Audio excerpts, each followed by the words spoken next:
is out of luck. They said, "Whatever happened to our Transylvanian trucks? Come watch us slash prices. Together, let's drive to O'Reilly Chevrolet." When you test drive an EV today, you'll receive 2 tickets to Terror in the Corn. See us on Broadway next to Park Place Mall. Call 747-8000 or go to O'Reilly.com. Give me those keys, Igor, you impetuous fool. KCUB Tucson and Cumulus Media Station. You're listening to the home of the best coverage of your Arizona Diamondbacks and Major League Baseball. This is Wildcats Radio 1290. This is Jim Rome with Ace Sports.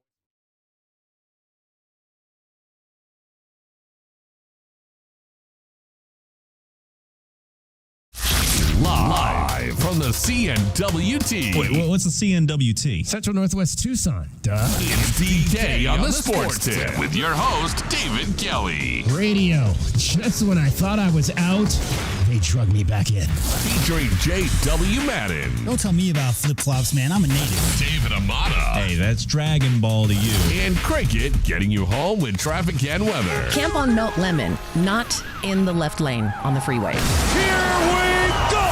And now, a man who has not one, but 3 first names, David Scott Kelly. Love center circle now. They'll set up in the half court. Ellis guarding Love. Follow high screen. Steps around it. Love fires a deep 3, and it's good. Caleb Love with his second Lexus of Tucson charity 3, and the Wildcats up by 12. It is basketball night in Arizona. And the way the football team is playing, a lot of you are extremely happy about that. Arizona, number 10 in the country, opens up the 2024 campaign at McHale Center tonight against Eastern New Mexico in the first of 2 exhibition games. Now, this is a regular DK on the Sports Tip show. We do not do the extended sports programming for exhibition games, so no Meridian Wealth Management Arizona game day. This will be a show where we will focus on a lot of things. Of course, the downtrodden at the moment football team that is 3-4 after a 34-7 homecoming loss to Colorado. We'll get into that. Brent Brennan spoke today, talked about injuries for the first time this season. Has not done that, has shied away from that, but came right out. We didn't ask him. He just came right out today and said, I think I should let you know that Jacob Manu and Rhino Tapaototai are out for the season. So we'll get into that. You'll hear some of the comments of the head football coach about the 34-7 loss. I have some additional rants after watching the tape. I said I didn't have any rants prior to the show on Saturday night, and then immediately I had a rant. And I've got an extended rant on the rant about the onside kick at the beginning of the game. So we'll get into that. The World Series is set. It's going to be the Los Angeles Dodgers and the New York Yankees. And a lot of people are saying, oh, my gosh, not those 2 teams again. Well, it's been 41 years since they actually played each other in the World Series. Yeah, Los Angeles is this is their fourth time in 8 years, I believe it is. Maybe 5th time in 8 years. So they've been there quite a bit. The Yankees, of course, were there a lot in the late 90s and early 2000s, but this is the first time since I was 14 years old that they will actually play each other in the World Series. And I grew up, when you talk about this rivalry, I grew up in this rivalry. I remember the night Reggie Jackson hit the 3 home runs to beat the Dodgers. I grew up I was a kid in Los Angeles in the late 70s when these 2 teams, I believe they played 2 times in a row. I'm not mistaken, 77 and 78 off the top of my head, and then again in 81. And I remember how joyous it was when the Dodgers finally beat the damn Yankees in 1981 after losing in 77 and losing in 78 to those Billy Martin teams with Thurman Munson and Reggie and Willie Randolph and Chris Chambliss and all those guys. How awesome it was in '81 to finally get some payback for a kid growing up in Los Angeles. Now, I will always, first and foremost, always be a Cleveland fan. But I've lived in a number of places in my life, and I've generally attached myself to the baseball team of those places where I have lived. And when I lived in Los Angeles, that team was the Dodgers. Spent probably up until moving here in 2008, and now living here for 16 years, Los Angeles had been the place I'd lived the most in my life for the longest stretch of years. So grew up a huge Dodger fan. I've spoken of that in the past. Davey Lopes, Dusty Baker, Reggie Smith, Ron Say, all those guys. Bert Hooton. Love those guys growing up, the Dodger Blue. So, yeah. Those years losing to the Yankees as a kid, those were difficult. Never liked the Yankees. Never. So we'll dive into that. We'll let you hear the highlights from over the weekend. Crushing for me as a Guardians fan, as a Tribe fan, but we just didn't have the pitching. It was clear. It was clear from game one of the ALDS that it was going to be a struggle just to get to the World Series because there wasn't enough pitching. You got to have starting pitching. You can't win with these bullpen games. You can't win going to your closer constantly in tie games. You can't win having to pull your bullpen in every night in the fifth inning. That's not baseball. That's not winning baseball. It's not. And the Yankees, they just have some dudes. I mean, Giancarlo Stanton, when Giancarlo Stanton is healthy, he's as good a hitter as Aaron Judge. And probably even more clutch than Aaron Judge. That guy was a menace. Why the hell Stephen Vogt is pitching to him with a base open and 2 outs in the 6th? That's beyond me. But that dude can hit. Man, that dude can hit. And the Dodgers, they absolutely rake. That lineup just rakes. I don't know that I've ever seen a championship series where a team scored 7+ runs in 4 of those games or 5 of those games? They scored over 7 runs. I mean, they just come to the park and mash. And it's not just Ohtani. I mean, they got some dudes. And they didn't even and Freddie Freeman didn't even play last night. Holy mackerel. Holy mackerel. So it'll be fun. I'll be rooting for the Dodgers because that's where, again, I didn't get my Guards Phillies World Series. I didn't get my Guards Dodgers World Series that I was hoping for. So now I'm going to root for the Dodgers over the Yankees. Who do you have in this fall classic? 520-848-1290, 520-848-1290. We'll get into that. The New York Liberty won the WNBA championship. They had never won a WNBA championship. 28 years in this league. New York, one of the original teams, and they had never won a title until last night. And if you ask Cheryl Reeve, the refs won them that title. There's a lot of issues in the WNBA. We can't even get excited about the championship because they've already turned the page. The players have opted out. The players and coaches want Kathy Engelbrecht to step down over the officiating. We can't even have fun with that because the maddening part of it has already started. It's like, can we celebrate the champions for at least 24 hours before we get to the business part of what's happening next? Yikes. So we can dive into that as well. 520-848-1290. Arizona soccer got blown out by Kansas, blew out Kansas State. And now they're on to ASU this week for the Territorial Cup Series. We'll have 2 Territorial Cup Series matchups coming up this week. We've got volleyball on Wednesday night, and we've got soccer, I believe, that's on Friday night. Roadrunners swept in their home opening series by the Texas Stars.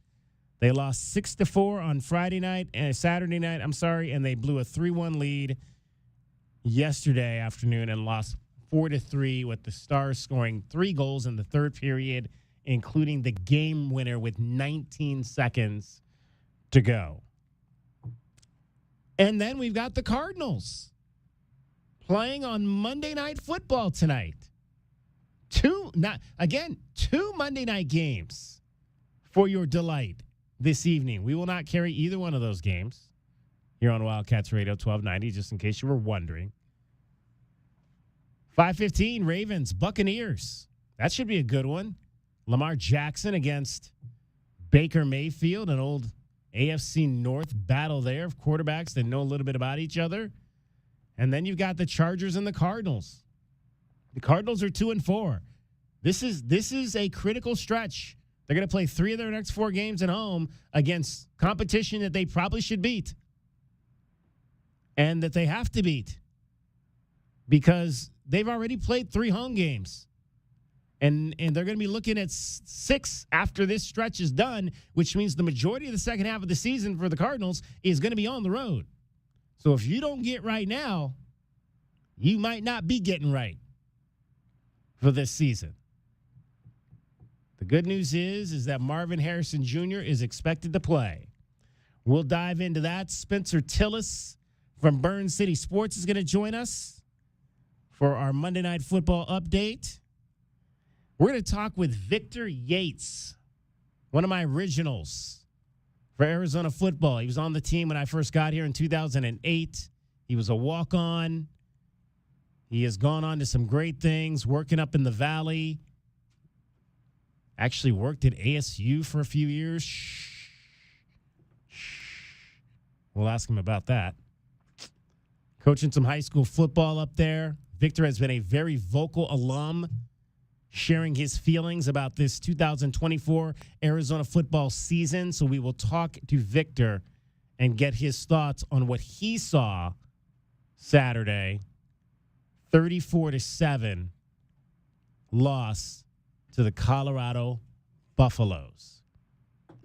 Joined now by the third member of our program. Well, the second. We'll bring everybody in. J.W. Madden is here today. We've also got our guy. I've been here every day for 9 years. I'm here every day, yeah. We've got Dragon Ball as well. We'll start, guys. Thoughts on this football, this Wildcats Before that, football DK, weekend? can we check in on you? How you doing? You had a rough weekend in Cleveland. You got the issues with the Browns. I told you, I had resigned myself to the fact that we didn't have enough pitching to beat the Yankees, so it wasn't necessarily a surprise to me. I would have, like I like to say, damn, it is a beautiful night for some baseball in New York. Unfortunately, there's no game tonight. So, Dragon Ball, we did the Saturday festivities, Saturday afternoon festivities with Dion's team. That wasn't so great. And then the Tribe, the Guardians, not so good. But then the opening kickoff ran back for 100 yards. At that point, I just thought, man, DK is not having a good weekend. I didn't watch that. I slept in on Sunday. I was not about to get up and watch a 1-5 football team play football. So yeah, there you go. Thoughts on the Wildcats? From me, it's disappointing with the way that the offense has been kind of the focal point for the season in regards to a lot of the woes going on right now. And I know that we keep thinking that no, it's going to get better. That the offense is finally going to start coming up, and it's going to start having that breakout game. And I'm concerned now that assuredness that we felt because of what the last year's team did on offense, I think we're mistaking this Arizona offense this season as Old Faithful from Yellowstone.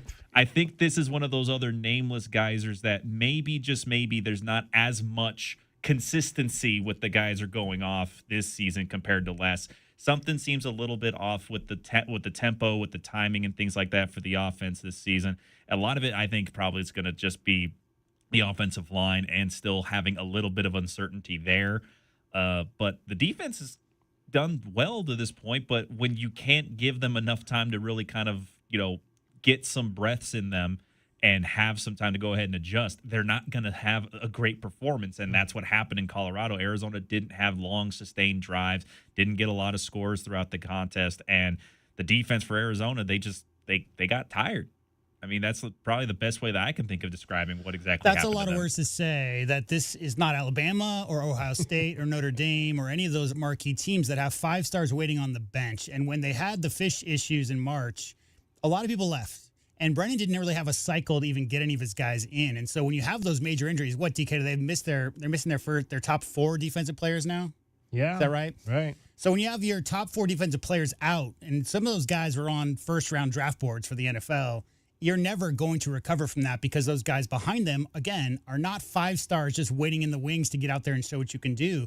They're guys who may not be ready. As far as the offense goes, I completely agree. I mean, it's got to be the offensive line has to be what you point towards because the inconsistencies, whether it's who's in there, who's not in there, or just the way that they're protecting Noah, a lot of rush stuff, a lot of stuff. And as DK said all year long, I think not enough stuff over the middle. And that's one of the biggest issues with that offense. But moving the chains, I mean, they did it 2 weeks ago, guys, right? I mean, 2 weeks ago, they had 22 first downs, 25 first downs, just couldn't get in the end zone. Right. This is just one of those situations. I know, DK, you're going to talk about that onside kick and the choice behind that. I just think the whole game long, they were out of rhythm. They were out of rhythm on offense, too many big plays for Colorado on defense. And I'm just looking at the walking wounded and, with your captains, 3 captains on the defense are now out. And that's just a really, really hard thing to replace when you don't have those guys waiting who are all, marquee first round picks in a couple of years. That's just not what U of A has on the bench right now. Kudos to Jack Luttrell, though. He had a couple of interceptions. I mean, again, we got guys that are supposed to be going to the NFL who can't intercept the football. And a guy comes off the bench in his first game and intercepts 2 passes. Well, that's because he was working the jugs machine all summer, DK, all summer. So, again, there's some, it's like the coach said today, he came in and he picked up the flag. So, and he kept it going. So, good to see Jack. We'll hear from him later this week as well.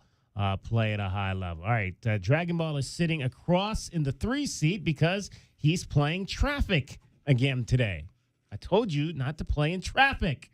We're not playing in traffic.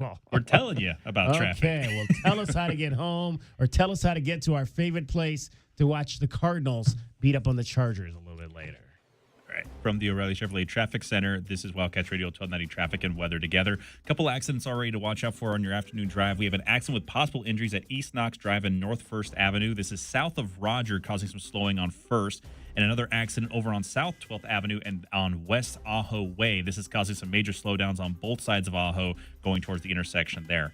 As for your weather, we're currently sitting at 86 degrees, but we're going to be cooling down to the 70s once we get to about 6 o'clock this evening. And I'm Dragon Ball with your Wildcats Radio 1290 Traffic and Weather Together. This report is sponsored by LifeLock. It's Cybersecurity Awareness Month, and LifeLock is warning you about phishing scams tricking you into revealing personal info. For even more protection, choose LifeLock, which alerts you to suspicious uses of your info and fixes the issues. Start your 30-day free trial at lifelock.com/cybersafety. Clones. When you want the Jim Rome Show, remember to tune in to 1290. Oh, sweet! Wildcats Radio 1290 is Tucson's home for the Jim Rome Show. This is Wildcats Radio 1290. Trusting the process. Every 4 years, the world watches. Every corner kick, every save, every pass. The world watches its most beautiful game played at its highest level. And for a moment, the world stops turning for soccer. Bank of America is proud to be the official bank sponsor of FIFA World Cup 2026, supporting possibilities turned into achievements on the biggest stage. What would you like the power to do? Bank of America N.A., member FDIC. It's football season, and Uber Eats is dropping undefeated deals on all your game day favorites. This week, score buy one, get one free spicy chicken sandwiches from Wendy's, only on Uber Eats. Craving even more? We've got you covered with game day deals on pizza, burgers, tacos, and more all season long. Uber Eats, official on-demand food delivery partner of the NFL. Order now. Terms, taxes, and fees apply. See app for details. Alaskan AC has been keeping people chill since 1972.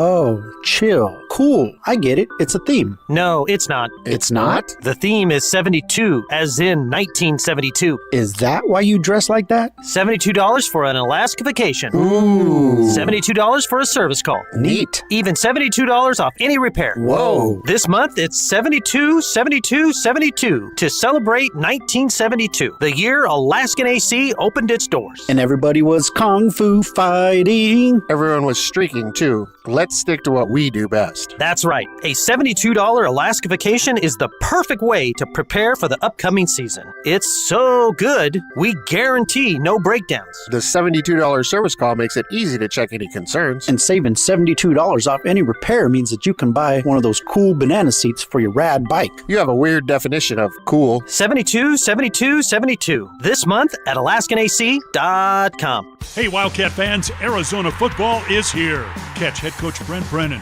as the Wildcats enter their inaugural season of the Big 12 Conference. We need you to be part of the action, filling the stands and cheering on Arizona. Secure your seats for all 7 home games with season tickets, or pick the plan that is best for you by calling the ticket office at 520-621-2287 or visiting ArizonaWildcats.com/FB. Lock in your tickets today. We'll see you at Arizona Stadium. Bear down. Go Cats. Wildcats Radio 1290 is proud to support your Arizona Wildcat football team as they continue their season with another home game this Saturday at Arizona Stadium. This week, the Cats take on West Virginia. Kickoff is scheduled for 4 o'clock. To get your tickets, visit ArizonaWildcats.com or call 621-CATS. For more University of Arizona Wildcat football, including a complete schedule and link to buy tickets online, log on to WildcatsRadio1290.com. Hi, you know me, Scott Lehman from ScottSaysYes.com. Check out this month's Wildcats Radio 1290 Community Calendar powered by Premier Auto Center. Visit the Wildcats Radio 1290 Community Calendar at wildcatsradio1290.com to find out what community events are coming up in the Tucson area. You can also find Wildcats Radio 1290 events, upcoming sporting events, and more. Get the details and get involved with our community at wildcatsradio1290.com. Go to ScottSaysYes.com we're today. recording now. And please put your phone on silent. Oh, where is my phone? Let's go, man. Okay. Get it together over there, player. Go ahead. Pick on me the way that you want to. I wouldn't say that to my son. Just go. All right, why would people want to listen to the Sims Complete podcast? A father-son dynamic duo talking about the game of football. We do a lot of quarterback and coach talks. It's fun. I love doing this. It's been awesome. Sims Complete. Check us out on the Believe Network. Appreciate it. Just search Believe, B-L-E-A-V, wherever you listen. Wildcats Radio 1290 is everywhere. You can now hear us on our free app from the app and Google Play Store. Streaming on WildcatsRadio1290.com, iHeartRadio and Odyssey app, and even on 1290 AM. This is Wildcats Radio 1290. This is Jim Rome with your Rome Report. For all the debate about Justin Fields versus Russ Wilson and whether Mike Tomlin was just playing some sort of mind game, I don't think anybody out there actually thought that Russ was going to just show up and outplay Aaron Rodgers. How could that have gone any better for Wilson or any worse for the Jets? Hey, Jets, honest question here. Can you get an interim head coach for your interim head coach? Because clearly, running Bob Saleh into the chipper accomplished exactly nothing for this team. Here's another one for the Jets. If your D coordinator is now your interim head coach, does that mean that nobody is coordinating the defense? Because it looked like nobody was coordinating the defense. In fact, if we're being real, it looked like nobody was coaching the Jets, period. This alleged Jets championship defense made Russ look like Joe Namath, Johnny Unitas, Joe Montana, Fran Tarkington, and John Elway all rolled into one.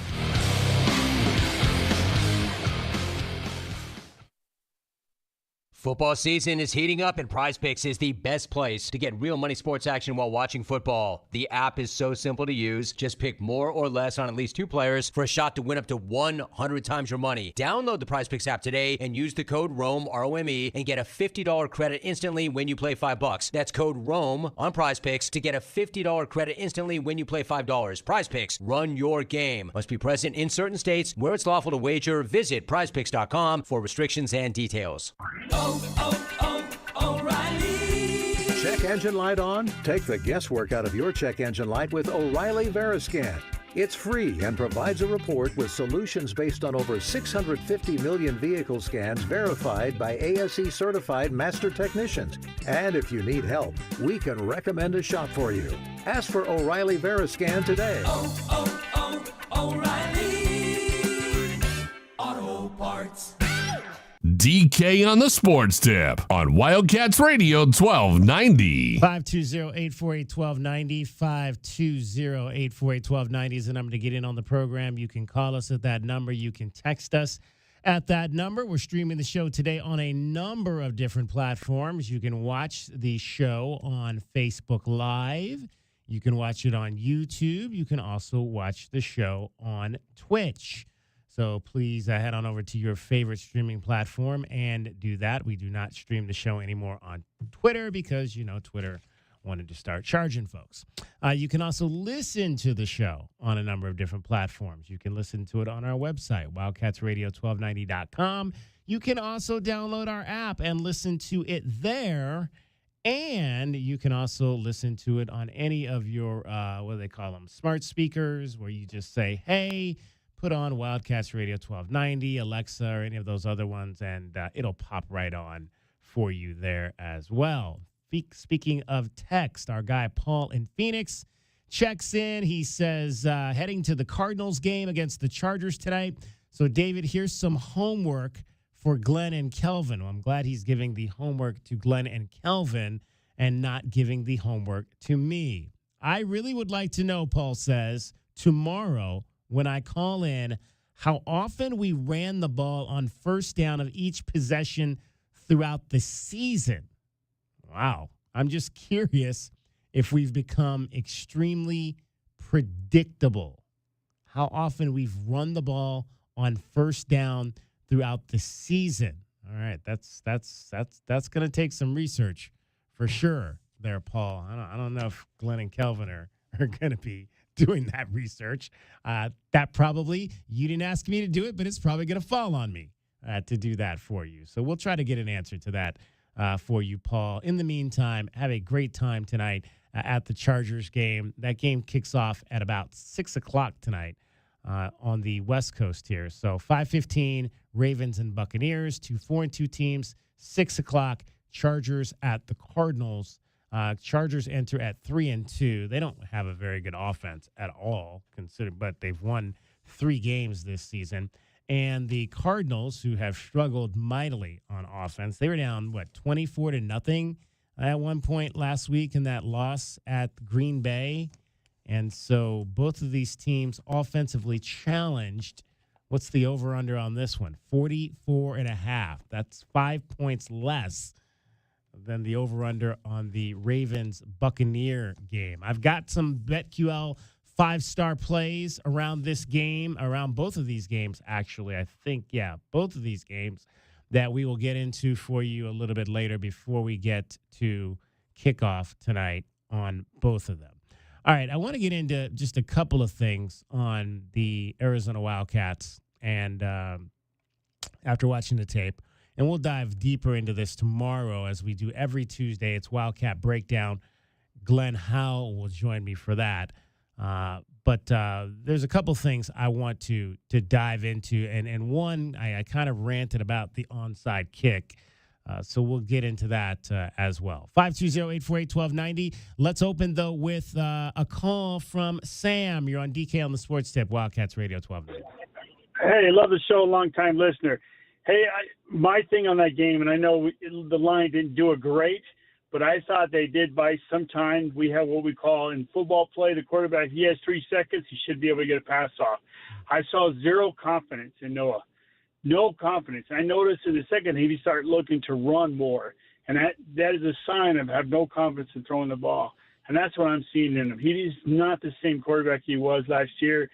He's definitely does not have the confidence. He sits back, and I saw some receivers open, but he just wouldn't commit to it. Maybe the lack of because of interceptions, but I think it's more psychological than anything with Noah right now. I think that is the downfall to our offense right now. I absolutely agree with that, Sam. And there was a couple instances If you remember, there was a play, I believe it was late in the first half, where they tried to run a screen and he just dumped it into the ground. And he had Jeremiah Patterson open to throw the ball, but for some reason he didn't pull the trigger. Now, the inside linebacker was close, but still, Noah's a good enough thrower that he could have gotten a quick pass to Patterson, and Patterson could have easily turned that into a 5 to whatever plus yard gain, catch and run. But and that's you're exactly right. There's some timing issues there. I tweeted about several of them in the ball game. The play where he fumbled the ball, he had a chance to hit Montana Lamonius Craig coming across the middle, and it's a total timing play, because if you watch the play closely, head on over to my Twitter account, Wildcats1290. The Montana is running to the hash, and so you know that even though Montana wasn't looking back at Noah on this particular play, Noah knows he's running to the hash, because I'm sure he knows the play and he knows the offense. Right. So you just gotta throw the ball to that point at the hash, trusting that your receiver is going to do what he's supposed to do, which is get to the hash and turn towards you and put the ball on him for a positive gain. Instead, like you said, he didn't pull the trigger. He was afraid to pull the trigger or couldn't pull the trigger for whatever reason, and now a play like that, where you could have had positive yardage, turns into a turnover. Well, the other thing, if you look at where you have hot routes, right? You see a blitz coming. That's a reading of the defense. He didn't change, adjust to it. What are you doing? You see a hot route, linebackers are crashing. That's a perfect play for a slant or something like that to get the ball quick. You don't have time. You don't need time on these quick routes. You know, like you said, you need to be throwing the ball where the receiver needs to be at. That's the key to quarterback 101. Throw where the receiver need to be. That's running good routes, right? Right. But he wouldn't pull the trigger. He held on to it. And there was times that I counted. I would tell you half the times the line did give, but also line they were not communicating. You could see the blitz. I'm seeing it. Hey, outside blitz, he's coming. Yeah. Somebody better pick it up. At least call it at the line. That's what you do, is you communicate. And he's a captain, but I don't see any of that in him when he's huddled. I don't think he has control of his huddle. I don't know if that makes sense. I'm not seeing him calling out blitzes or anything like that. He's just going through the motions, and that's lack of confidence. Just get out there and play football, son. And I thought in the line too, especially that the first blitz with Shiloh Sanders off the edge where he blasted him from the backside. I didn't see any offensive linemen point. I mean, they put 7 on the line, and I was saying, well, usually you'll see the center, maybe Josh Baker saying, hey, or guys pointing, I got this guy, you got that guy. Yes. There was none of that. There was none of that. And then like you then to put it back on Noah. Noah's got to know that. Noah's got to know, okay, I'm seeing 7 guys on the line. I know I got 6. I know my running back is here, but he's going to take the guy coming in the middle. If I see Shiloh coming off snap, I got to unload hot. But what does he do? On snap, he immediately turns the other way to start looking for T-Mac. I know. My God. And let me tell you something. And I've coached a team where you're dependent on one player. What does that do for the rest of the players? This is a football. I don't care how good a stud you are. This is a team sport. And if your whole focus is on one receiver, you have demoralized everybody else playing that game. That's the bottom line. You can't do that. You got to give you what the defense gives you. That's what offense does, 1-on-1. Take what the defense gives you. And I saw a lot of opportunity where linebackers and everybody's crashing, and you see it coming. Man, it's the same. And the one couple plays on defense that bothered me the most is it's 4th and 15 or 3rd and 15. God, why are you playing this crazy zone where you're not playing the man, you're playing the zone. You play the man in the zone. Right. You see him coming across, you should pick him up. Yep. Absolutely. Oh, horrible. All right, guys. Love the show. Hope we have a better outcome next week. I hope to God. Let's hope have a good one. Thanks, Sam. Appreciate your call. 520-848-1290. 520-848-1290. Let's sneak another one in here. Seth, you're on DK on the Sports Tip, Wildcats Radio 1290. Hey, how's it going? Good, Seth. I just wanted to add to that. On top of that, the line broke down throughout that game. We had, I want to say, 4 or 5 penalties on the line on false starts. I know 77 Michael Wooten had at least 3 in one quarter. And on top of that, I feel like that really, really hurt Fafita's confidence in being able to have time to find those receivers on the line. And it seems like he's just looking at T-Mac and trying to force the ball there. And if not, scrambling and hoping he can pick up positive yardage. It was really upsetting to see. Yeah, that's a tough situation for Michael Wooten to have to come into that game after Rhino got hurt. And then again, first play in there, and he gets called for a false start because he's trying to get a little bit of an edge on the rusher coming off the side there. And then, like you said, it was a mountain of penalties for that young man. We'll see. He's likely going to Rhino Tapototai is going to be out for the season, so we're going to be seeing more of Michael Wooten. They're going to have to get him ready now. They said he'll probably go to the right, which they did. They switched him to the right as the game went on, and I would think we might have Jonah on that backside moving forward. But there's some issues on the line. I mean, again, they've started the same. They played 7 games. They've had the same starting lineup on the offensive line in 2 of those 7 games. I mean, so it's been a revolving door. And this was day 1. And this is why I don't really understand. I don't understand a lot of the mindset coming from some of the fans about what they expected from this team. I mean, we walked in day 1, and the guy that we thought was going to be the left tackle, who many of us thought was probably the best overall talent on that offensive line, wasn't there. He's not there, Raymond Polito. So automatically, boom, that's 1 strike against your offensive line. Then the guy at right guard, who I thought was one of the unsung heroes on the line last year, Leif Magnuson, he's gone after the 3rd practice due to concussion symptoms. He's not there. And so now you're trying to work in all these different pieces, young pieces. Josh Baker was in and out during camp. Wendell Moy started the camp hurt. So it's just been a tough situation to try to get some cohesiveness with that offensive line. And Seth, that's the most important part of this whole thing. Of course. And I'll just say one more thing before I let you go. It's just the inconsistencies in the lineup on that O-line that I feel like are putting more pressure on the offensive play calling, that are hindering our chances to take shots downfield and try to go for chunk yardage, where I feel like we're settling for a lot of 1-2 yard passes at the line of scrimmage, scrambles.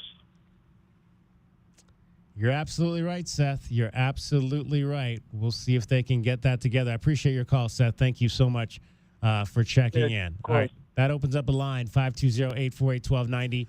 520-848-1290. You and the callers hit on the offensive line on Noah's decision-making. Do you know how many yards Jacob Cowing had for the Niners this weekend? I heard he had a good 2 game. for 50. So the other part of that is you talked in the preseason about who's going to be the 3rd wide receiver. Right. Well, I mean, if T-Mac is obviously going to be Noah's primary target every single time he drops back, that's a security blanket. They've known each other since 8th grade. But the other guy's stepping into that role, DK. I mean, obviously he's not getting enough time with the line. But the other issue there is, we don't talk about that side of it. But, Jacob Cowing, one of 22 players in college football history with 4,000 receiving yards. I mean, that's a big piece missed. Nobody's really stepped into that role. Nope. We thought maybe that was going to be Malachi Riley, but he has battled injuries. Jeremiah Patterson hasn't necessarily, he looked great in camp, but hasn't been able to translate that into the regular season games.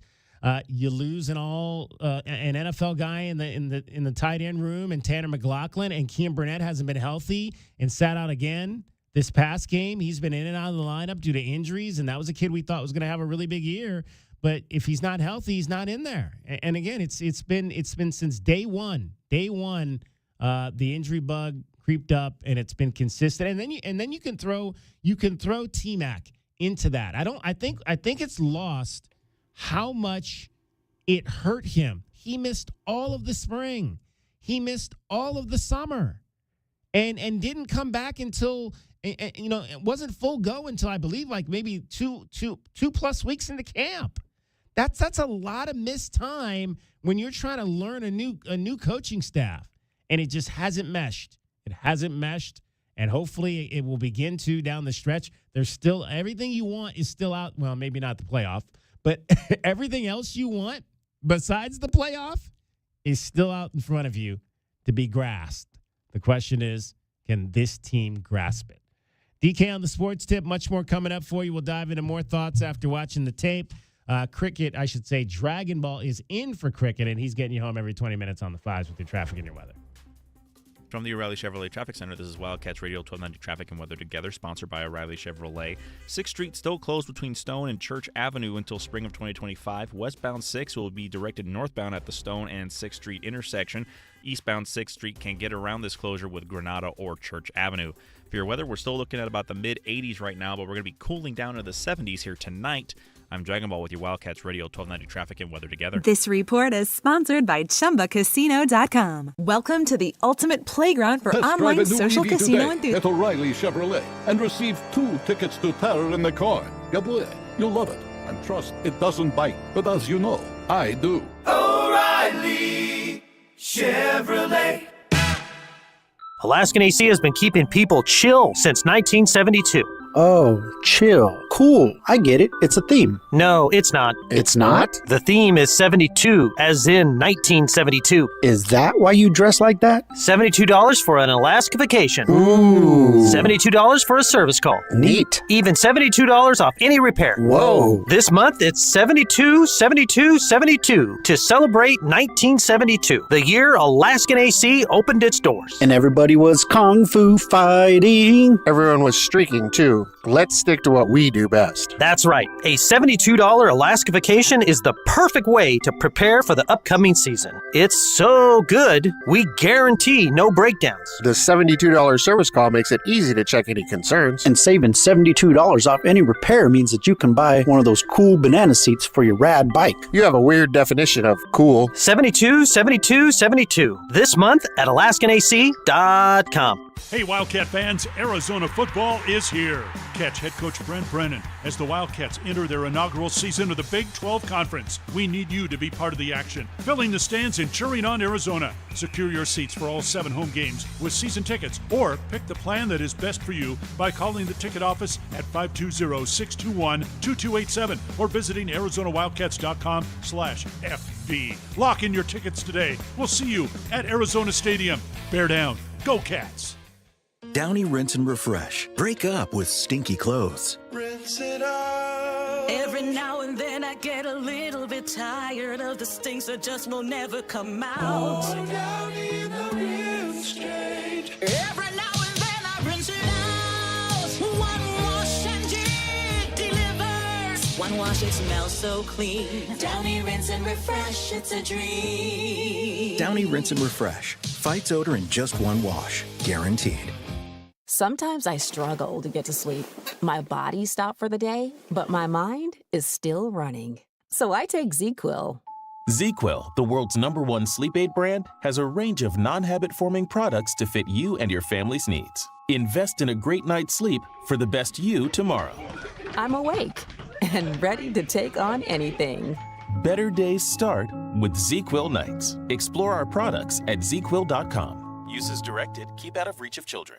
Get your backyard summer ready with a custom pool from First Choice Pools. A backyard oasis built around you. First Choice is a full-service builder of beautiful in-ground pools and backyard designs for years of staycations. If you want to dive in this summer, now is the time to visit TucsonPoolBuilder.com. First Choice Pools for installs, renovation, remodeling, and repair. Get started today at TucsonPoolBuilders.com. Ask about our 60-day pool. To be summer ready, First Choice is the only choice. DK on the sports tip, 3 to 6 weekdays. It is the weekend. Woo!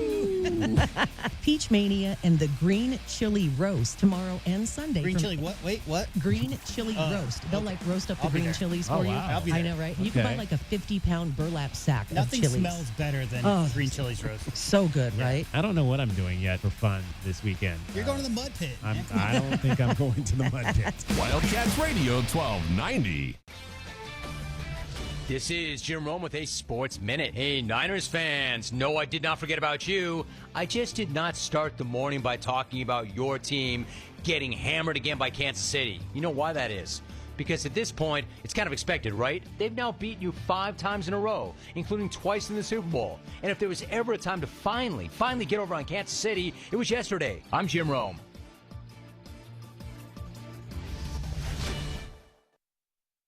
Hey, sports fans, if you're not calling John Anthony, you're simply missing out. To prove it, I'm releasing your Monday Night Report absolutely free and recorded message line. 1-800-244-5506. Baltimore at Tampa Bay. Tonight is going to be a monster game, and I've got the side and total. Baltimore, Tampa Bay. Confirmed analysis and special props. That's 5 big plays. John Anthony has you covered. I love to sweep the board. Call now to hear them for free on recorded message. 1-800-244-5506. Information wins. John Anthony Sports, #1 against the spread. Call 1-800-244-5506. If you want information, I've got it. Baltimore, Tampa Bay, plus special prop action. I love to go 5-0 the season free. John Anthony Sports, #1 against the spread. 1-800-244-5506. That's 1-800-244-5506, or go to johnanthonysports.com. Sponsored by JFSR Group. Out here in the middle of these acres, it can feel like you're the only person on earth. That's how it feels when you're struggling with your mental health.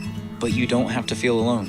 Find more information at loveyourmindtoday.org. Brought to you by the Huntsman Mental Health Institute and the Ad Council. DK on the Sports Tip on Wildcats Radio 1290. 520-848-1290, 520-848-1290 is the number to get in on the program. You can call us at that number. You can text us at that number. Arizona and West Virginia on the football field this weekend. First time in program history that these two teams will get together. It will air on FS1. We found out the game time on that one yesterday. It'll be a 4 p.m. kickoff, so there's that late afternoon kickoff that everybody is clamoring about, that has been clamoring about forever, and you finally get it. Another national game. Robert Smith is going to be on this one, the former great running back for Ohio State, and Minnesota Vikings will be the analyst on this game. I thought Robert Smith was the singer for The Cure. Not the same guy? Quite possibly. I don't know. Definitely not the same guy, but for surely they are brothers of the same name in some respect. Yeah. Sure. Exactly. So that means that our coverage will begin at, 9:30 in the morning? We'll go from 9:30 to 12:30 with the Meridian Wealth Management Arizona Game Day show from the mall. So we get a little extra hour sleep. It'll be 10:30. 10:30. 4.5 hours before. Okay, 10:30. Kickoff at 3? Right. Yeah, so 4.5 hours. No, kickoff at 4. I got 3 here on mine. No. Is it 3 or 4? I thought it was. Now you got me all confused. It doesn't matter. It's going to be 4.5 hours before the kickoff will be the start of our pregame show. Yes. So, but let me just make sure that I've got this right so we don't give people the wrong information. Yes, 4 o'clock this week. And then today we found out that next week is at 12:30. So 4 o'clock this week and 12:30 kickoff. That's 12:30 our time for the game at Central Florida, and that'll be the following Saturday. So luckily for us, we got 12:30 our time and not 12:30 their time, because that would have meant we would be getting up really Orlando early. time, yeah, that would be early. Really early in the morning to get you ready for some Arizona Wildcats football. All right, so good stuff coming up. They got really blasted this weekend, did West Virginia at home. So they're going to be coming in here, an angry bunch, and it's a huge game for both teams. Both teams in dire need of a victory to try to get their seasons on track. And so hopefully the Wildcats can be the team that does that this weekend. All right, I got into some of the things in that last segment just that it kind of stood out to me about the game in terms of the offense and some of the things I'm seeing in terms of the timing and Noah not trusting the timing. And I talked about the play where he fumbled the ball there and had a chance to throw it over the middle to Montana Lamonius Craig, but didn't because Montana wasn't looking at him. But again, the play was to the hash. So if he'd have thrown it when he needed to throw it, it would have gotten on Montana as soon as Montana turned around. And again, that's a timing throw. You got to trust that your receivers know what they're doing out there, and that you can put the ball on them and they're going to catch it when they have to catch it. Now, if you put it on them and they don't catch it, then that's on them. But, taking a sack and then a fumble, that's obviously not what you want to do in this respect. Real quick, DK, you're talking to the callers about the offensive line woes, about Noah holding onto the ball a little bit more. 6 sacks through the first 6 games, 7 sacks given up in that Colorado game. Where do you place that? On the line, on Noah, on the receivers? Well, the first two sacks were all Noah Fafita.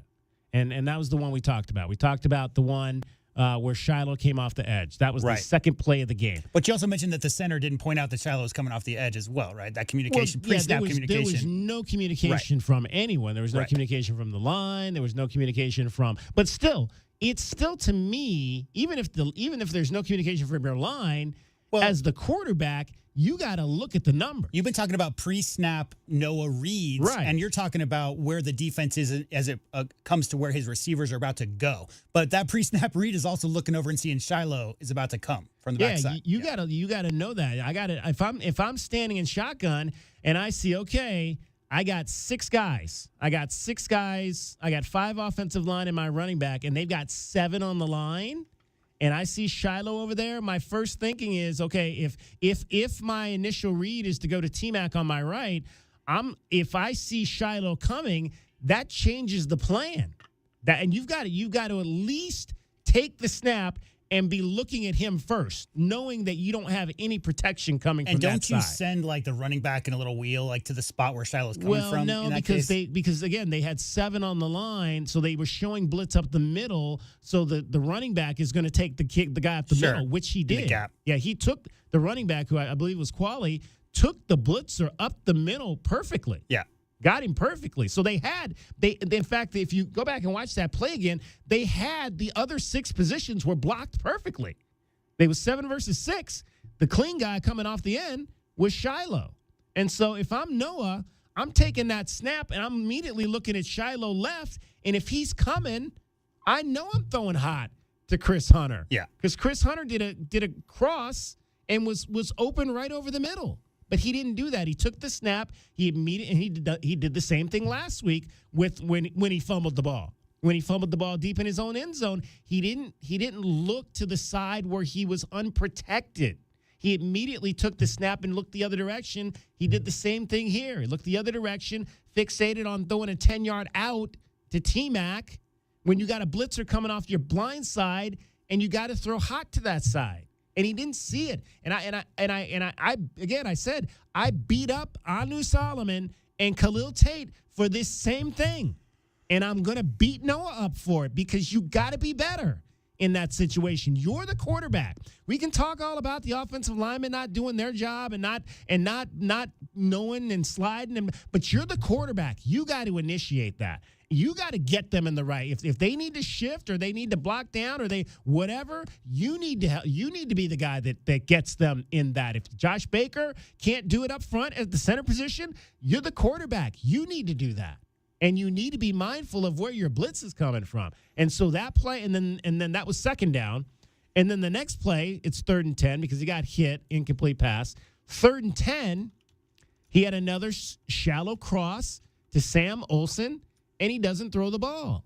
He doesn't throw the ball in that instance. And he got sacked again. You got to get rid of it, son. You got to get rid of it. So now, I don't have a list of all 7 of the plays, but I'll tell you right there, those first 2, I had them on Noah Fafita. Who did you have them on? 520-848-1290. 520-848-1290 is the number to get in on the program. 7 sacks, that's way too many. Way too many for this young man to be taking. Because, again, you keep getting hit like that, and if you thought he was gun-shy right now, he's going to really be gun-shy. Well, that's exactly what I was thinking about when the caller mentioned it was on him, on Noah, and I just thought to myself, yeah, well, I agree 100%. And 6 sacks, DK, through 6 games, 4 or 5 sacks at that point of that game. I think Noah was a little running scared in that game because he wasn't used to having so much pressure. Yeah, absolutely. We'll get into the onside kick, and I told you I did not like that play, and I'll get into furthermore why I didn't like that play. coming up in the 4 o'clock hour. It's DK on the Sports Tip. We're going to talk some football. We're going to talk to an alum. I want to know what the alums. I want to know what the guys that wore this uniform, how they're feeling right now. 520-848-1290. 520-848-1290. That was rough. I mean, you had 250 guys back to watch that. That's rough. That's rough. They could not have been happy with what they saw. You had Khalil Tate back there, one of the greatest players in a game against Colorado, and everything he did in setting that record. You had guys there was a guy out there that carried the sign from the 1950s.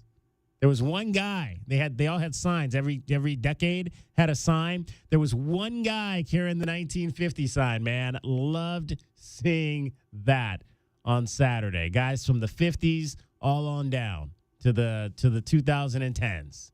Great to see all of our football student athletes back. You ever been to a wedding where they're doing the first dance and all that, and then they pull all the couples off the dance floor based on how long they've been married? Yes. And by the time they get to the end, and the people have been married like 50 years, there's only like 2 people dancing? Yes. Yeah. I've got. I don't think we did that at our wedding, but I've seen that done at a number of different weddings, and it's always cool. Always cool. All right, much more coming up again. Again, we'll talk to Victor Yates in the next hour. We'll also talk to Ryan Hansen. It is basketball night in Arizona. Eastern New Mexico is in town. Do you know where Eastern New Mexico is? DK on the Sports Tip. Wildcats Radio 1290. From the O'Reilly Chevrolet Traffic Center, this is Wildcats Radio 1290 Traffic and Weather Together. We have a hazard that's causing some slowing on Ina and I-10 overpass area. This is on both sides of Ina, so be aware of that. Also, a hit and run on North La Cañada Drive and West River Road, causing slowing on both sides of La Cañada and eastbound River. As for your weather right now, we're still in the mid-80s, but hopefully going to start cooling down into the 70s here once it hits about 6 o'clock. I'm Dragonball with you, Wildcats Radio 1290 Traffic and Weather This Together. report is sponsored by Norton 360. October Cybersecurity Awareness Month. Boost your online security with Norton 360. As PCMag's most awarded security brand, Norton blocked over 219 million threats last year. Stay ahead of cyber threats with Norton 360. Get up to 58% off at norton.com/secure. Cool Willie's Air and Plumbing. Always trust the big guy. Mention your Wildcats and receive $50 off any repair at coolwillies.com. Cool Willie's is proud to be a partner of the University of Arizona Wildcats radio broadcast. 2 powerful teams working hard for you to get the job done right every day. Cool Willie's Air and Plumbing. Big enough to help, small enough to care. Remember to mention your Wildcats and receive $50 off any repair. CoolWillies.com. Wildcats Radio 1290 is proud to support your Arizona Wildcat football team as they continue their season with another home game this Saturday at Arizona Stadium. This week, the Cats take on West Virginia. Kickoff is scheduled for 4 o'clock. To get your tickets, visit ArizonaWildcats.com or call 621-CATS. For more University of Arizona Wildcat football, including a complete schedule and link to buy tickets online, log on to WildcatsRadio1290.com. Can't find the Wildcats on your TV? Don't worry. We always have your back when it comes to the big game. Oh, my God. It is unbelievable. You will never miss a game if you have your radio locked on 1290. Such a good feeling to be a Wildcat. Wildcats Radio 1290. Did you know you can get your prescriptions for less at your local pharmacy? You can with GoodRx. It's the free app that can save you money on your medications. Just search for your prescription, choose the pharmacy and the price that works best for you, and then show your GoodRx coupon to your pharmacist at the drop-off counter. GoodRx works at over 70,000 pharmacies, including Walmart, Rite Aid, and Walgreens, and it works whether you have insurance or not. It's easy to save. Next time you drop off your prescription, check GoodRx. To start saving today, go to GoodRx.com. GoodRx is not insurance. Some people just know they could save hundreds on car insurance by checking Allstate first. Like you know to check the propane tank on your grill first, before hosting a tailgate. Let's fire up. Here, let me try. Seriously? You didn't check the propane? Who wants chips? Yeah, checking first is smart. So check Allstate first for a quote that could save you hundreds. Salt and vinegar? You're in good hands with Allstate. Savings vary, subject to terms, conditions, and availability. Allstate Fire and Casualty Insurance Company and affiliates, Northbrook, Illinois. Go Wildcats! As a new season starts, the Tucson Police Department bears down with the Tucson community. We are looking to build our team, and we need you. Interested in joining our starting lineup? Visit jointucsonpd.org. Join our team and score a great career. From our commissioned officers to our professional staff, the Tucson Police Department proudly stands behind the Arizona Wildcats. Bear down and apply today at jointucsonpd.org. This Saturday, your Arizona Wildcats take on West Virginia. The action begins with the Meridian Wealth Management Arizona game day at 11:30 a.m. live from the U of A Mall, leading up to the 4 p.m. kickoff. Only on Wildcats Radio 1290. Hey, Wildcat fans, Arizona football is here. Catch head coach Brent Brennan as the Wildcats enter their inaugural season of the Big 12 Conference. We need you to be part of the action, filling the stands and cheering on Arizona. Secure your seats for all 7 home games with season tickets, or pick the plan that is best for you by calling the ticket office at 520-621-2287 or visiting ArizonaWildcats.com/FB. Lock in your tickets today. We'll see you at Arizona Stadium. Bear down. Go Cats. All right, when it comes to getting life insurance for your family, a lot of excuses can get in the way. But ask yourself this. If something were to happen to me, who would pay the mortgage, the kids' education, and the other bills? Then forget the excuses and check out Ethos Life, the online, easy way to get life insurance in 10 minutes. Ethos has rates that you can afford, like a $500,000 policy for a 40-year-old male starting at $1 a day or $30 a month with a few health questions and no medical exam. Get your free quote right now at checkethos.com. That's checkethos.com. Not available in all states. Rates do vary. KCUB Tucson, a Cumulus media station. We are the sports station that Tucson turns to for all the latest news when it comes to Arizona men's basketball, along with all the play-by-play action. We are Wildcats Radio 1290. Live from the CNWT. Wait, what's the CNWT? Central Northwest Tucson. Duh. It's DK on the Sports Tip with your host, David Kelly. Radio. Just when I thought I was out, they drug me back in. Featuring J.W. Madden. Don't tell me about flip-flops, man. I'm a native. David Amata. Hey, that's Dragon Ball to you. And Cricket getting you home with traffic and weather. Camp on Melt Lemon, not in the left lane on the freeway. Here we go! And now, a man who has not one, but 3 first names, David Scott Kelly. It'll be a 1-2. Swung on, a high fly to right. Soto is there. Juan Soto makes the catch. Ball game over. American League Championship Series over. Yankees win. The Yankees win. Neal goes for second. Alvarez swings. A bouncer to second. Taylor has it in the glove. It's over! It's over! The Dodgers win the pennant! Champions of the National League in 2024! The Dodgers are going back to the World Series!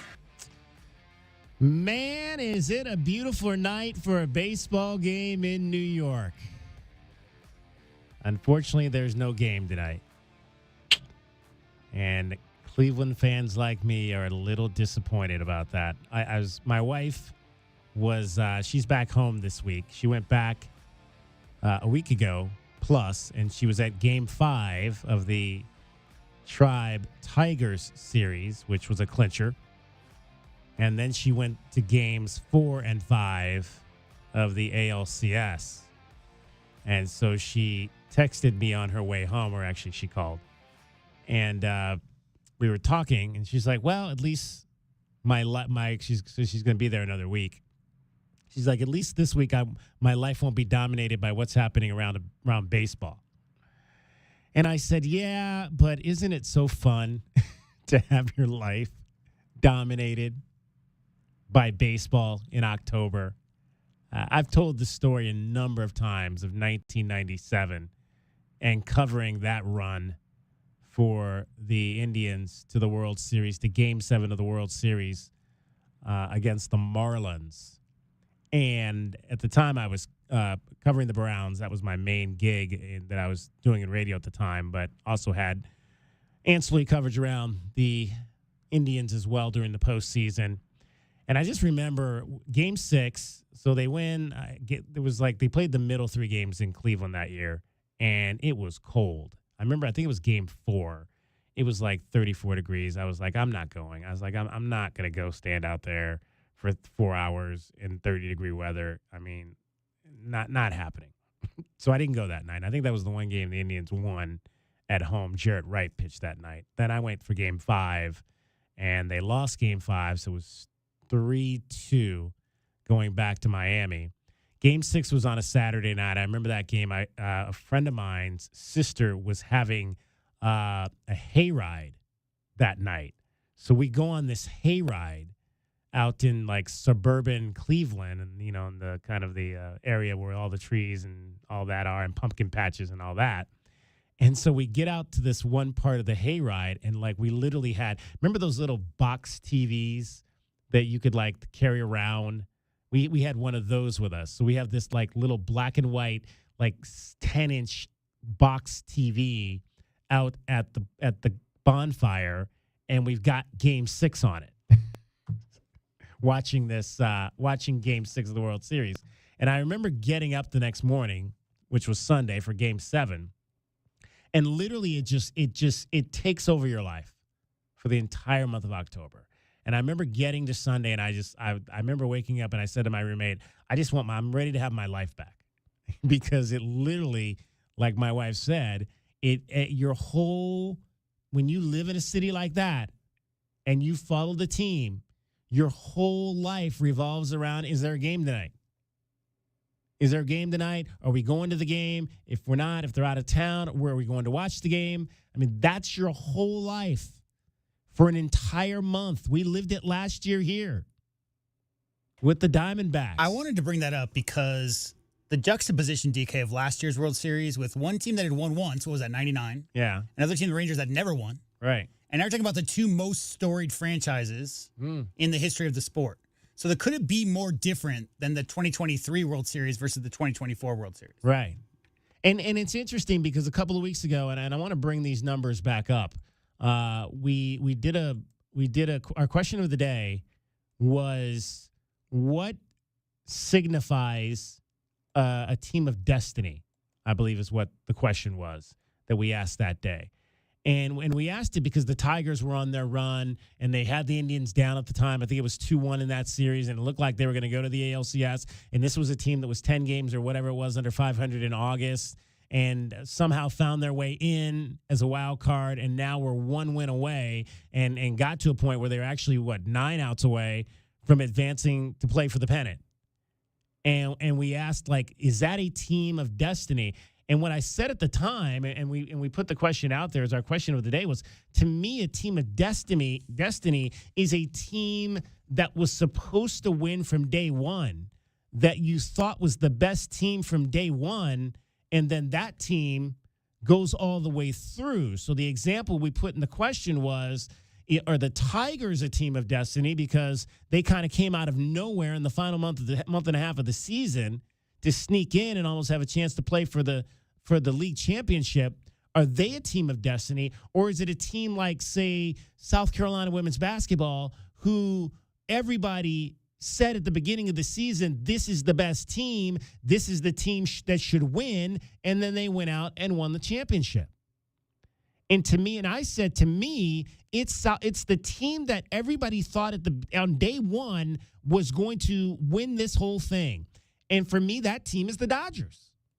The Dodgers went out and got the best player on the planet. The best player not only went out and got the best player on the planet, but went out and took the best player on the planet from the other team in the market. So from that moment, the Dodgers were the team to beat in Major League Baseball. From the moment that they got Shohei Ohtani, the Dodgers were supposed to be in this place where they are right now, and they're supposed to be the team left standing at the top on November the 2nd. So to me, they are the team of destiny because they are the team that it was supposed to win this thing from day one. The Yankees are good. That's a good baseball team. But the Dodgers are the team that we all thought back whenever that day was that they got Shohei, that's the team that's supposed to win the World Series. So to me, they're the team of destiny. The team of destiny, as far as the online definition is concerned, is much more in the line of like the 1980 U.S. men's hockey team. Or the Jim Valvano-led North Carolina Wolfpack is the primary example of that.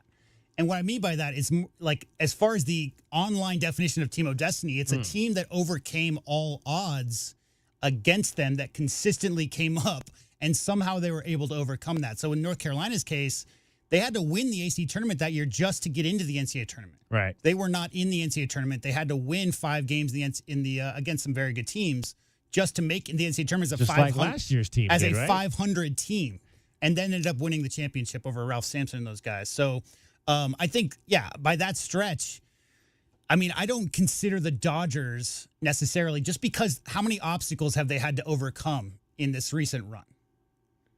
You know, by that definition of Team of Destiny being a team that's has many, many pitfalls come their way, and somehow that's why I use the Arizona Wildcats 97 team. If you go back and watch that first round, they were down 10 with like 5 minutes to go. They could have been out in the first round that year. Right. Found a way to come back, win that game. Same thing against Kansas. Same thing in overtime against Kentucky, so forth and so on. So I guess it just depends on your definition of. I think maybe the caller should weigh in on what they think a Team of Destiny is. Well, the voters, when we did this poll, this was 10 days ago on October the 11th. When we did this poll, 100% of the voters said the team out of nowhere, which kind of surprised me. 100% said the categorization is, that's how I put it. How do you categorize a team of destiny? They said it's the team, like they said the definition of what you just read. It's the team out of nowhere. I disagree with that. What do you think? 520-848-1290. 520-848-1290. For me, I think it's the team that you expect to win, and they go and they do it. And that's where the Los Angeles Dodgers are. They're the team that everybody thought on day one. Did you see the smile on Mr. Ohtani's face, considering that he just played his, first 7 years with a team that didn't make the playoffs Right, any of those years? Exactly. I mean, he was smiling wide. Said this is what he had dreamed of it. In the interview after the game, said this is what he had dreamed about his whole life, was to have an opportunity to be on this stage. And no disrespect to Shohei, but I want to see Mike Trout in the World Series, DK. That's what I think a lot of people wanted to see for 10 years. Oh, yeah, absolutely. I mean, great. I mean, I absolutely. I mean, I love the way Mike Trout plays the game, and I would have no disagreement with that. You want to see him. I don't know that that's going to happen where he currently is. Hey, I mean, there's been a long list, right? Some great players have never reached the pinnacle of their sport, right? Mm. Barry Sanders is a good example of that. That's true. Absolutely. Barry Sanders never got there. Just because you're the best, or at least the most, the best at what you do with those crazy hips he had, doesn't mean that's going to lead to team success. Nope. Does not. All right, 520-848-1290. 520-848-1290 is the number to get in on the program. You can call us at that number. You can text us at that number. It is basketball night in Arizona. The Wildcats are taking on Eastern New Mexico in the first of their 2 exhibition games this season. There'll be one this Monday night. There'll be one next Monday night.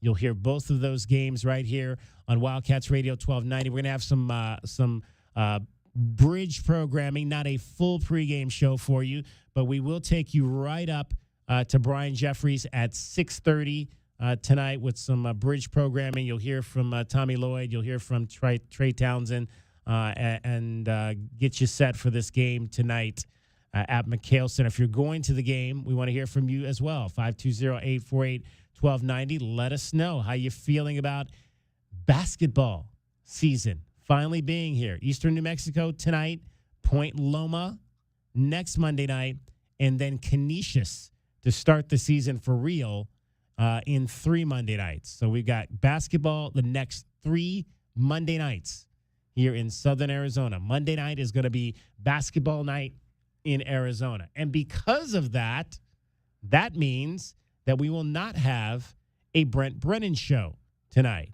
Brent Brennan is moving to Tuesday nights, at least for the next 2 Tuesdays. We don't know what's happening yet with that third Tuesday. I would imagine that's when the show's going to be. That is obviously election night, so that could change that week because Tuesday, November the 5th is election night. We don't know exactly what's happening that particular week, but we do know that at least this week and next week, the Brent Brennan Show will be right here on Wildcats Radio 1290 at 6:05 on Tuesday night. Tomorrow night, the 22nd, and next Tuesday night, the 29th. So do not go out to Union Public House tonight. Well, you can go out to Union Public House. They're open. It's a great place to have some food and sit out on the patio and maybe have a cocktail or an adult beverage or two. But Brian Jeffries and Brent Brennan will not be there to entertain you. Yeah, don't bring your list of hot routes that you want to see Coach Brennan run. Don't do that tonight. Not tonight. Don't bring your napkin right with hot routes drawn up on it for Coach Brennan. But I'll give Brent Brennan some credit. We've kind of talked about him. He's been very kind of reserved in a lot of his conversations with us about the state of the team and some of the things going on, and especially as it related to injuries. I was actually kind of floored when he came out and just offered that information up that today that Jacob Manu and Rhino Totai are going to be out for the season. So, credit to him, though. Credit to him for doing that, for reading the situation, for realizing that, it's going to get out that these two guys are not going to play. I might as well get in front of it. And to me, that's what it's always about. Get in front of the information. Because if you don't get in front of it and then we get it through other channels and it gets out, to me, that just makes leadership look bad on every level, from coaches in college up to President of the United States. Get the information out there to the people, because if they find out about it on their own or the media finds out and takes it to the people, then you look like, then you have to walk out with egg on your face. All that being prefaced by HIPAA laws are a thing, right? Yeah. Well, I mean, again, HIPAA laws, you're right. It is, they are, but it's still football. It's football, and these are young men and young women who are in the public eye, and they're people that the public care about.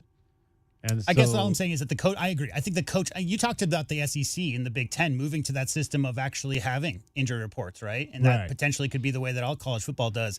For now, if you're able to, as a coach, speak about it, some players you can't talk about because of HIPAA and you don't have to get into details. I mean, nobody's asking you to tell me exactly what the surgery is or what he's going to have, what kind of surgery it's going to be, and all that kind. You don't have to get into all that.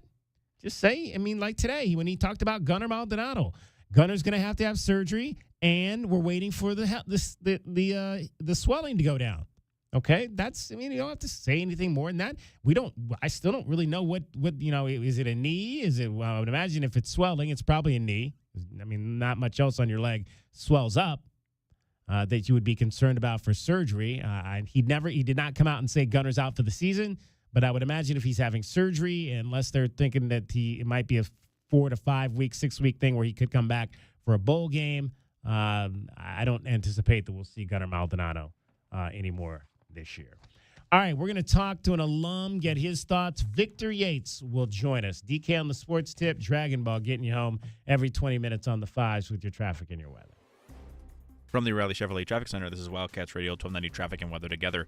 A couple things to watch for in your afternoon drive. We have an accident with possible injuries at South Campbell and East Irvington by the Keno Gateway Center, causing slowdowns at the intersection there.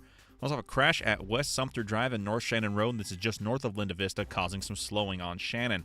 For your weather, we're still in those mid-80s, but we're still waiting to go and get those cooling temperatures once it starts to set at 6. I'm Dragon Ball with your Wildcats Radio, 1290 Traffic and Weather Together. This report is sponsored by ChumbaCasino.com. Play social games online for free. Head to ChumbaCasino.com now to join the Chumba fun and experience the thrill of the Chumba life. VGW Group. No purchase necessary. Void where prohibited by law. See terms and conditions. 18+.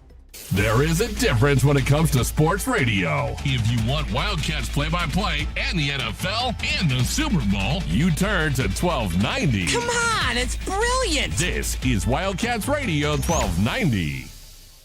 Sean Furrier here for Jack Furrier Tire and Auto Care. There's a rumor that summer could finally be coming to an end, a big relief for us. But your car is probably still feeling the effects of the brutal summer heat.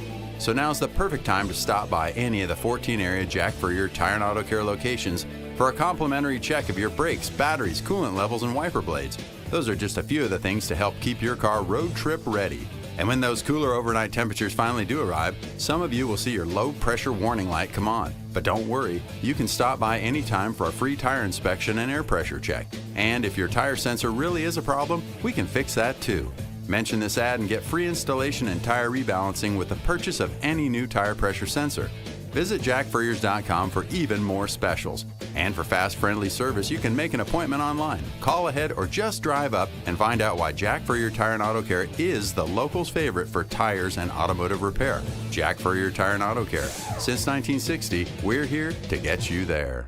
Alaskan AC has been keeping people chill since 1972. Oh, chill. Cool. I get it. It's a theme. No, it's not. It's not? The theme is 72, as in 1972. Is that why you dress like that? $72 for an Alaska vacation. Ooh. $72 for a service call. Neat. Even $72 off any repair. Whoa. This month, it's 72, 72, 72 to celebrate 1972, the year Alaskan AC opened its doors. And everybody was kung fu fighting. Everyone was streaking, too. Let's stick to what we do best. That's right. A $72 Alaska vacation is the perfect way to prepare for the upcoming season. It's so good, we guarantee no breakdowns. The $72 service call makes it easy to check any concerns. And saving $72 off any repair means that you can buy one of those cool banana seats for your rad bike. You have a weird definition of cool. 72, 72, 72. This month at AlaskanAC.com.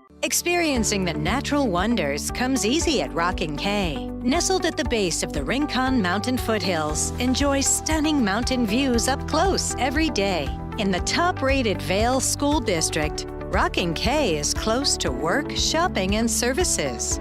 Tour 18 model homes by top-tier builders, offering move-in ready homes and special incentives. LiveRockingK.com. Proud U of A radio broadcast sponsor.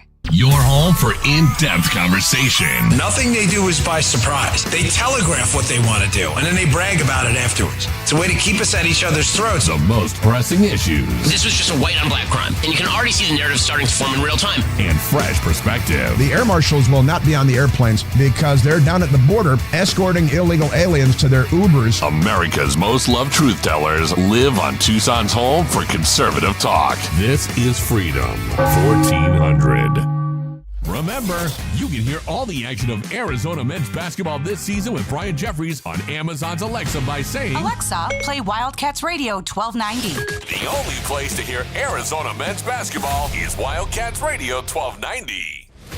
I'm Red Lewis with NFL Network Now on the Westwood One Radio Network. The Chiefs moved to 6-0, beating the Niners 28-18 in a rematch of Super Bowl 58. Jared Goff threw 2 touchdowns as the Lions rallied to beat the Vikings 31-29. Detroit and Minnesota now both 5-1. Packers now 5-2 after Brandon McManus hit a 45-yard game-winning field goal to beat the Texans 24-22. Houston, Saquon Barkley ran for 176 yards and a touchdown in his return to the Meadowlands as the Eagles dominated the Giants 28-3. The Bills beat the Titans 34-10. Amari Cooper with a touchdown in his Buffalo debut.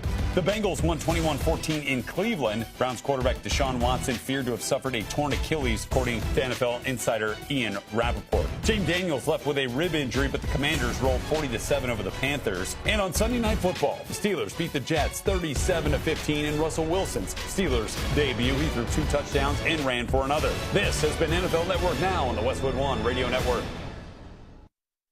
All right, when it comes to getting life insurance for your family, a lot of excuses can get in the way. But ask yourself this. If something were to happen to me, who would pay the mortgage, the kids' education, and the other bills? Then forget the excuses and check out Ethos Life, the online, easy way to get life insurance in 10 minutes. Ethos has rates that you can afford, like a $500,000 policy for a 40-year-old male starting at $1 a day or $30 a month with a few health questions and no medical exam. Get your free quote right now at checkethos.com. That's checkethos.com. Not available in all states. Rates do vary. All right, gentlemen, this is Emmett Smith on behalf of Depend, and I've got the perfect play.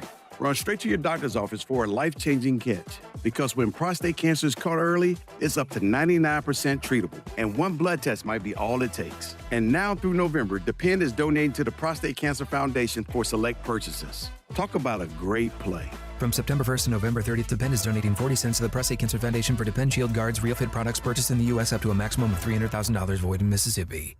DK on the Sports Tip on Wildcats Radio 1290. Vito will work out of the shotgun. Receivers left in, right. Ball almost middle of the field. Colorado moving its defense around. Snap, they'll go jet sweep around and into the end zone. Touchdown, Arizona. Beautiful play run there. And that is Chris Hunter, who came from one side to the other. It's the Wildcat Hour, which means it's time for our Arizona Insiders. Am I late? No, my boy, you're just in time. Each weekday, Wildcats Radio 1290 brings you all the latest news and opinions of U of A football and the Big 12. So bear down, Wildcat Nation, and let's talk Arizona football. Our Arizona Insiders are brought to you by Coors Light, an official corporate sponsor of Arizona Athletics. Coors Light. Choose chill.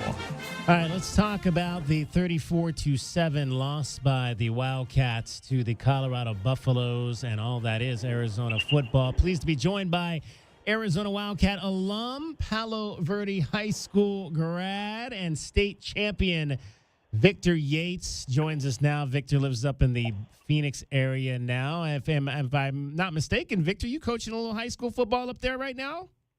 Yes, that's correct. Yes, sir. I'm at Brophy College Prep.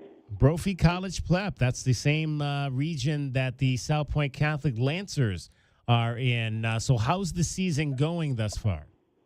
It's going pretty well so far, man. We're 6-1, and we'll play South Point in a couple weeks here. Is that going to be for the region title, you think? It very well might be, but I don't want to speak on things too sure. You know, you don't want to speak ahead of time in football, man. You go 1 week at a time. 1 week at a time. So we got a good opponent this week that we'll put our hats to and worry about them first, and then make the moves on as the weeks continue to develop. Victor, you were one of the 250-plus alums, football alums who were back this weekend. Outside of obviously what happened on the field with the current team, just how was being home here for the weekend for you and being back around some of your brothers? Oh man, listen, it was brilliant, man. I was joking on social media that everything was good until the kickoff, man. But it was really rich to see so much of Arizona's history there. I was talking with a gentleman by the first name of Jeff who played in the 1970s. Wow. And he played left guard and I think left tackle, he said, back then. And he was laughing about how much the game has developed since then, and just the skills and the tenacity of the players from the days that he was playing. And so being able to see that history, man, was just so rich and time well spent. And that's very interesting, Victor, because obviously I like to term you and put you in a group I call my originals, because you were on the team when I first got here in 2008 to Southern Arizona. How's the game different now than when you played, even 16 years ago? Oh my goodness! Listen, 16 years ago, man. I think the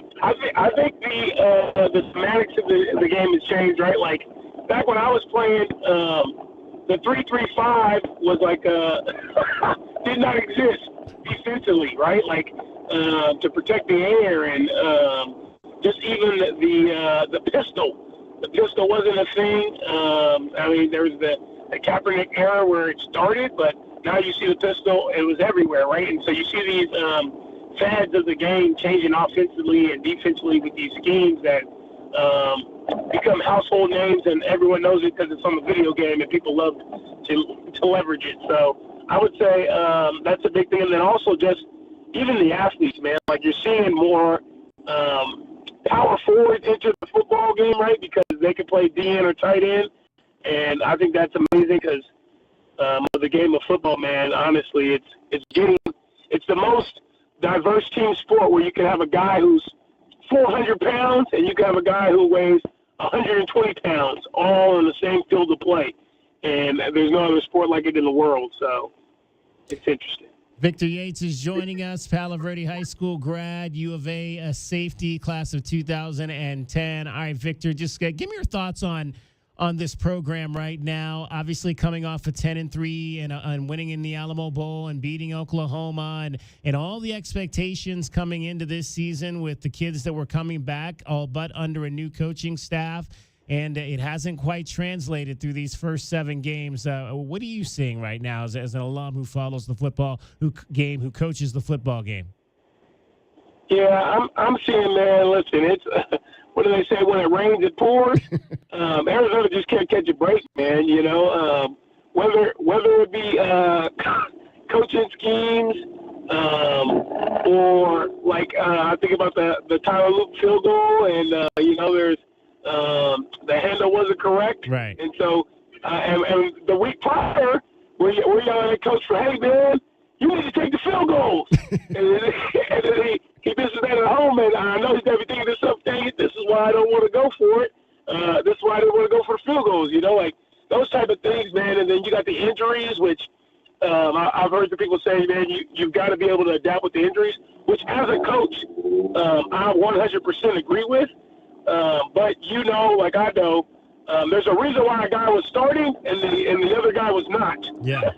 And so what you have to, like with the Manu situation and him being done for the year, that's heartbreaking, man. Like that's your leader of the defense. And so seeing those type of things go on is really trying. And I think the other thing, to be fair, to give a little bit of criticism is, the other problem is people want to see more dynamic play calls, man. One of the things that we were gifted with last year was gifted play callers. And I think Arizona's fans realize that. Obviously, when you get those double-digit wins, people have memories of stuff, right? And they're looking at that and going, man, I saw that last year. Where is that this year? And I think that's probably one of the biggest gripes that fans and spectators are seeing about Arizona is the lack of dynamic play calling. What do you, and to that aside, what else are you seeing offensively? What are some of the things you're seeing that are different this year that we maybe didn't see last year, and especially in terms of Noah Fafita, who just right now doesn't seem real comfortable out there? Yeah, I would say that one of the biggest things, right, is like when you have a guy go to the NFL from your offensive line, people don't. I always say about offensive line, no one cares who your name is until you're giving up the sacks, right? Once you give up the sacks, people are like, who is that guy, man? Get him out of there. And so you're starting to feel that a little bit. But the other thing is, to be fair, is, man, we had a tight end last year who was like the next Gronkowski. Like, there were some comparisons in the NFL draft. They're like, hey, we think this guy's the next Gronk. And I tell people, man, if in college and in football in general, if you can have an alpha tight end and an alpha wide receiver, it is going to make life easier for everybody involved, right? And I think that from a fan perspective, everyone was knowledgeable about T-Mac, and they knew a little bit about the tight end, but now they say, well, we've got these other tight ends that are like is the word I hear, but they are not him. And so I'm not putting that onus on the tight end, but I will say, it's a lot different when you have a guy who's the guy at the tight end position with the wide receiver, because you cannot double both of them, right? And then from that standpoint, if you do that, someone else is going to be wide open. Like, there's no way to control those guys, man. And so I think that's one of the biggest things I've seen personally, that I go, man, you're hurting bad because you need a guy like that to be able to help out T-Mac. And then obviously with Jacob Cowley, that's the other thing, right? Like, that's your third. I mean, I'm gonna say it, that's your third option, man. So when you got that with D-Mac, that is like the word that I use is, man, you're able to light up the skies. And since then, that's just not been the case, man. It's not been the case. We're chatting with Victor Yates, Arizona football class of 2010, won a state championship at Palo Verde High School. Before we get to a few other things, I want to ask you, as an alum, and I'm sure you talked to a lot of the guys this weekend, what's the feel? Do people feel like this is that Brent Brennan is the right guy? That this program is in the right hands? Are people feeling good about this hire, guys, in the alum group? I would say from the alumni group that I'm a part of, because we got a group chat with about 25. Different guys. I would say that there's mixed feelings, and I think anytime you hire a guy from another school that's not name brand, right? Your athletes are going to feel a certain type of way about that. But I would say from the group, guys are also knowledgeable that, hey, you cannot terminate this guy in year one. Like, you got to give him a chance to build his program. And so I feel like there's a mixed bag of thoughts in our group. I do know that people would like to see some more, youth in terms of his coaching staff. A younger guy is what I heard. But outside of that, man, I think, I'm a man. You got to give a guy at least at the very minimum 2 years. But I think 3 is when you start to figure out, like, hey, we got to go a different direction. So I'm not concerned about BB right now. I think he just needs to make some adjustments on that offensive end to show people that he recognizes that this is unacceptable. And I know he made the coaching change already in terms of play calling, but with the dynamic people that he has currently with T-Mac, you got to find a way, man. You got to find a way. Real quick, Victor, update everybody on what else you got going on. I know that you're married now. You got a house full of young ones there as well. Yeah. Yep. What's the update? Mm-hmm. Yeah, man. So married in the Valley. Got 5 beautiful girls. Wow. That I tell people there's never a dull moment in our household, and we've got ages from a pre-teenager to an 11-month-old baby, and so. We've got some long days, but they're fun and they're definitely worth it. And part of the update, is part of the reason why I got into coaching is because my wife said, hey, man, you got to take that energy somewhere else. You got all this energy in the house with these girls, but you need to unleash that on some of the fellas, And so this is my 3rd year coaching, and then I'm also still doing fundraising where I work at Barrow Neurological Institute, which is a world leader in brain and spine.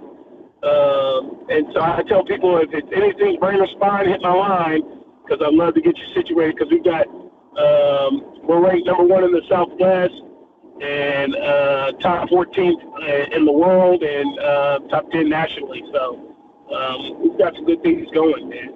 Now, you were in athletics for a while. You were at Texas San Antonio. You worked also in administration athletics over at ASU. Do you think you'll get back into that at some point? Do you want to? Yeah, man. I'm always open to it. I tell people, man, obviously with the young girls, I wanted to have some stability.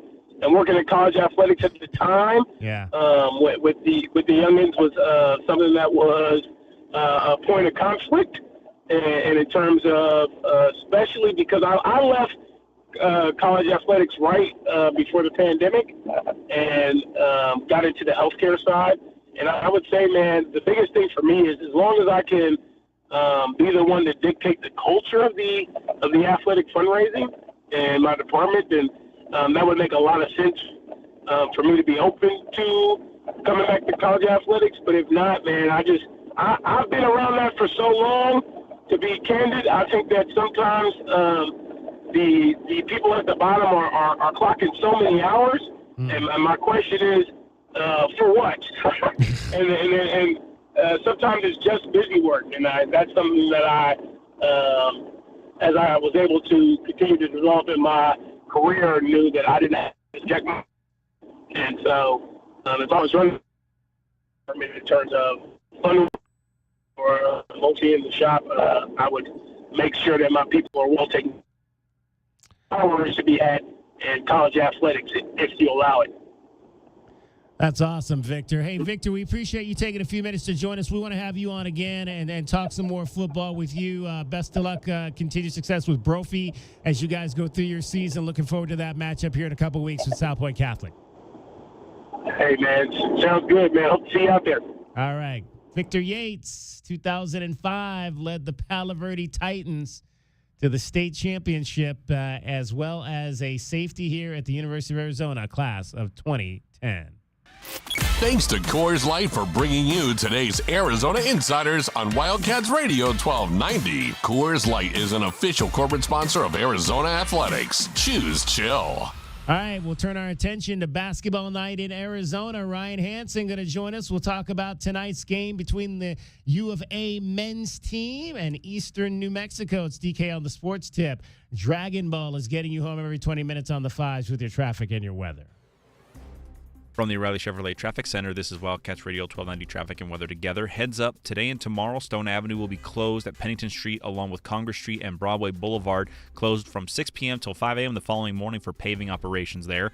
And Tuesday at 4 to Wednesday at noon, you're going to see work occurring on Speedway and Alvernon. Travel on Speedway will see some turn restrictions there.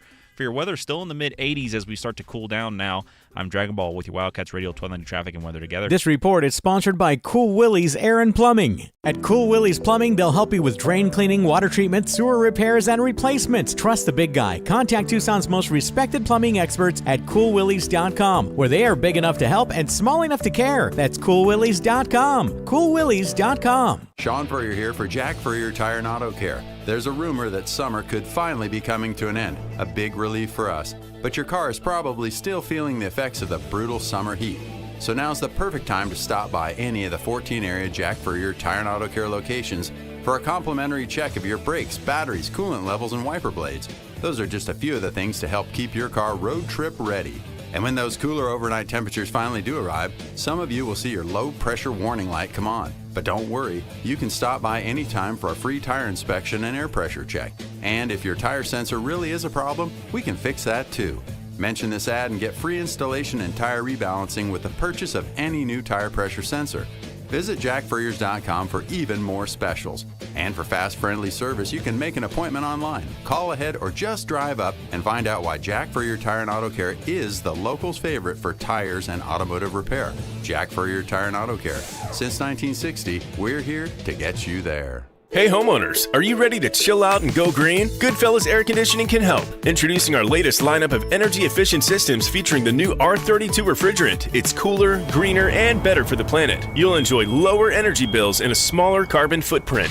Not a fan of change? Goodfellas has a surplus of reliable R410 systems available. Unsure about what system you have or have questions? Give us a call for a free inspection. Goodfellas Air Conditioning, keeping it cool, keeping it green, and always keeping you comfortable. Marco Polo. Hoping to find new customers online can feel like playing Marco Polo in the dark. Plumber. Right here. Plumber. Right here. Let Cumulus Boost help spotlight your business. Boost your website. Boost your findability. Boost your reputation. Boost your business. Get a boost. Get found. Get on the map. Contact us today at cumulusboost.com. Choosing the right lawyer after a car wreck is important. You need to consider the law firm's experience, results, and reputation. Lerner Rowe stands above other law firms when it comes to experience and results, helping over 150,000 people recover billions of dollars for their injuries. When it comes to reputation, we have thousands of 5-star reviews, and year after year, we have been voted best personal injury law firm in Arizona. Call us today and let us put our experience, proven results, and reputation to work for you. Lerner & Rowe is the way to go. Call 977-1900. Did you miss the big game? We got you covered. There were a lot of people who were not happy with the performance by the team. Longest current winning streak in the country. Won by double digits on a night they could not convert a third down. Yeah, holding two thoughts in your brain simultaneously that can both be true is tough for some people. Yes. You can both be disappointed in the third down conversion rate and also be supportive and overjoyed to see the head coach celebrate it. Both can be true. DK on the Sports Tip, 3 to 6 weekdays. Tune in to DK on the Sports Tip on Wildcats Radio 1290 Thursday afternoons to compete in the Miller Lite Pigskin Challenge, where you can win money by placing a bet on the right team this football season. More info at wildcatsradio1290.com. 2025 is bringing the biggest change to air conditioning in decades. New EPA regulations mean AC costs could rise by up to 25%. If you've been thinking about replacing your old AC, now's the time. Rightway is offering zero interest financing and a free furnace when you replace your AC this month. Don't wait till next year when prices go up. Call Rightway today for your free no obligation estimate. Call 520-549-2697. This is Zach Gelb with the Sports Minute. For what the expectations were before the season started and where they are now, the Jets are currently the biggest joke in the NFL at 2-5, with their only wins coming against the lousy Patriots and Titans. The Jets resembled an old shiny sports car you see in your neighbor's driveway. From a distance it looks awesome, but when you take a closer look, the car has a flat tire, a crack in the windshield, and a door mirror hanging on by a thread. And guess what? That old sports car needs to be sent to the junkyard. I'm Zach Gelb.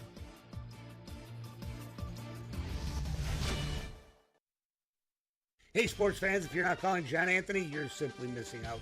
To prove it, I'm releasing your Monday Night Report absolutely free and recorded message line. 1-800-244-5506. Baltimore at Tampa Bay. Tonight is going to be a monster game, and I've got the side and total.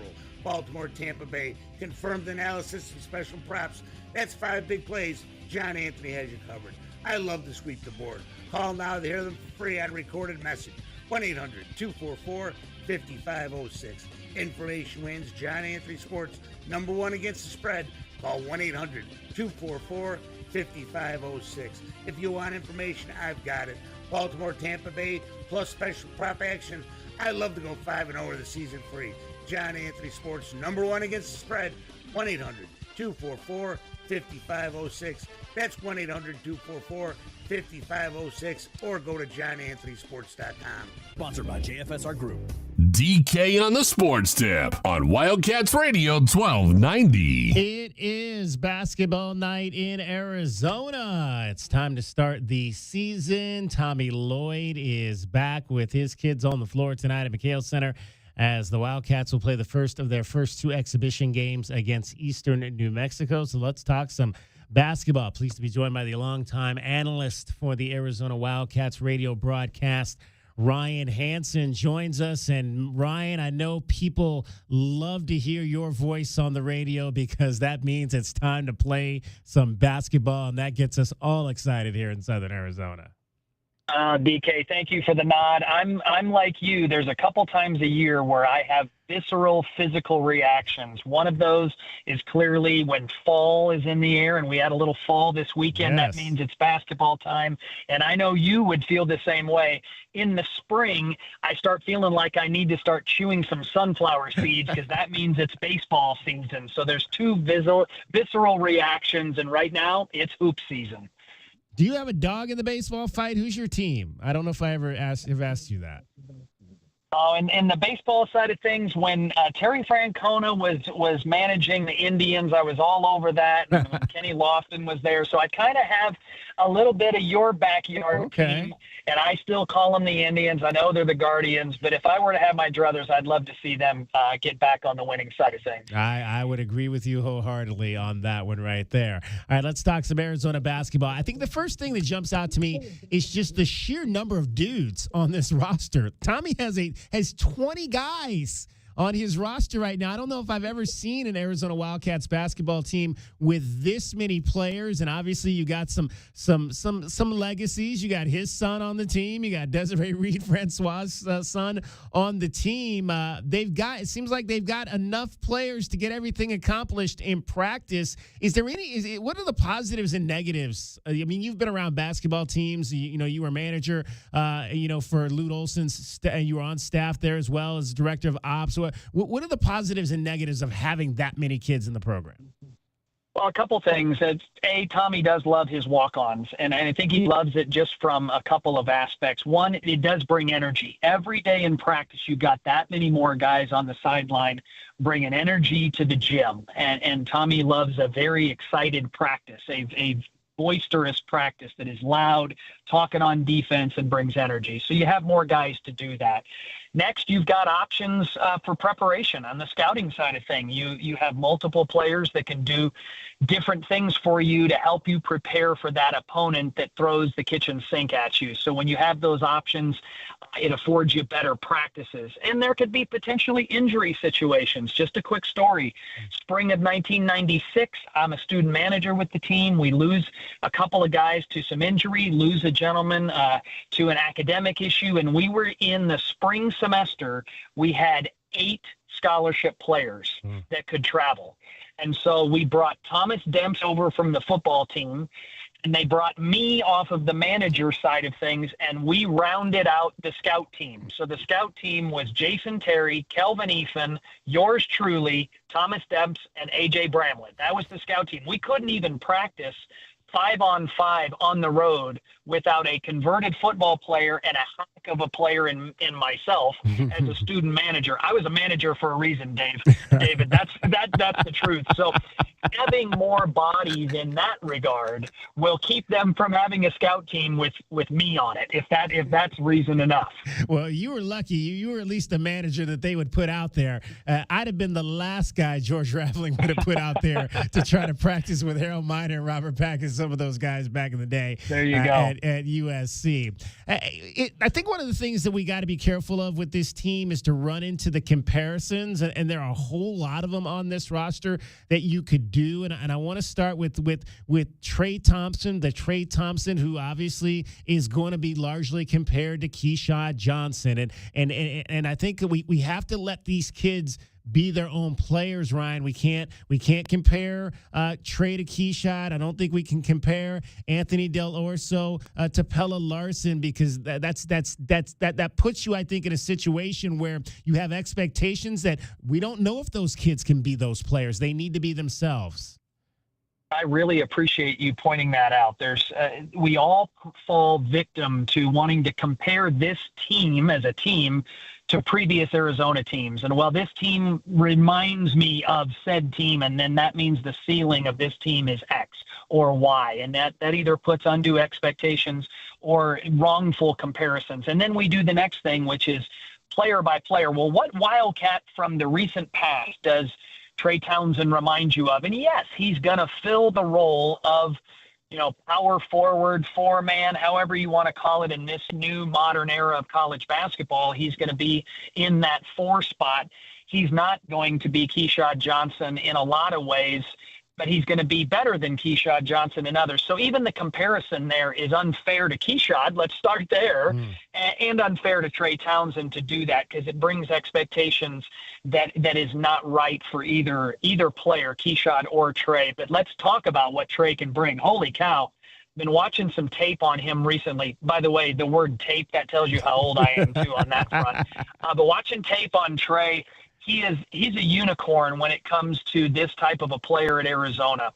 He's got some offensive skill at that spot that gives you a bump similar to what we've seen with the Julius Tabelis. And there I go again, comparing to a former Wildcat, only in productivity, not in the way he's going to score the basketball and go about his business. But Trey brings you the ability to get a bucket when you need it at that bigger slot. He can face up and square you down and drive you to the rim. He can back down smaller players. He can play in and out of the post with either hand against size. When we've seen that in his time at Oakland, playing against the likes of Kentucky and Ohio State and Xavier in the tournament, he played against Kentucky. We saw him against Dayton in the recent past, against high-level teams, be able to be a very highly productive offensive force. So that's exciting for me in that spot. Chatting with Ryan Hansen, the play-by-play analyst, the color analyst for the Arizona Wildcats Radio Network. When you look at some of these new guys coming in, the younger guys, I thought the guy that really stood out to me in the red-blue game was Carter Bryant. The moment didn't look too big for him. He looked real comfortable, and he looks like he can do a number of things, both at the offensive and defensive end of the floors. What do you like about that youngster there?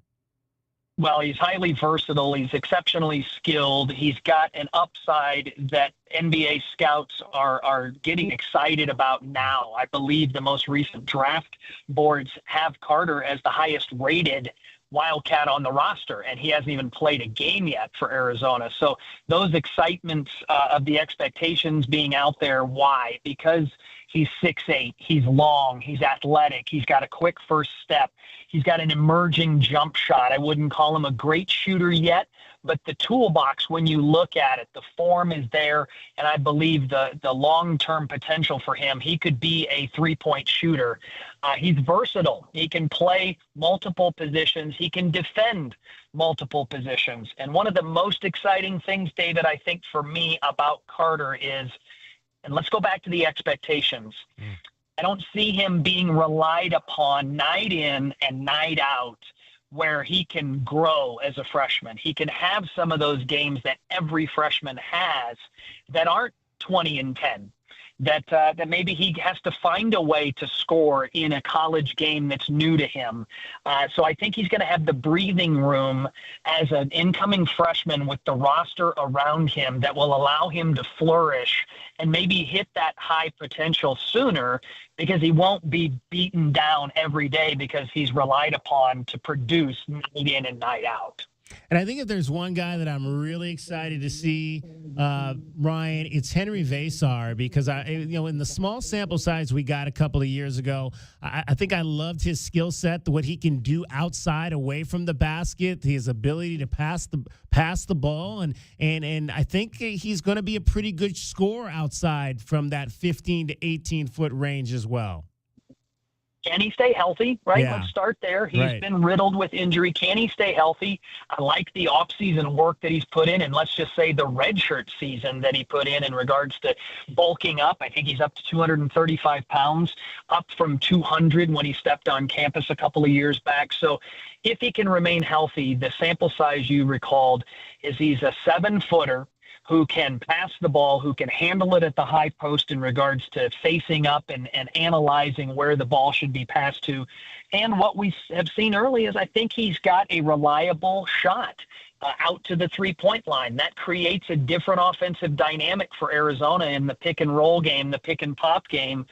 With him on the floor, you can put him in the middle third with an on-ball screen action, and in theory, with his skill level, passing and shooting and size to be able to see over the top of defenders, that's an intriguing prospect that most likely will be coming off of the bench.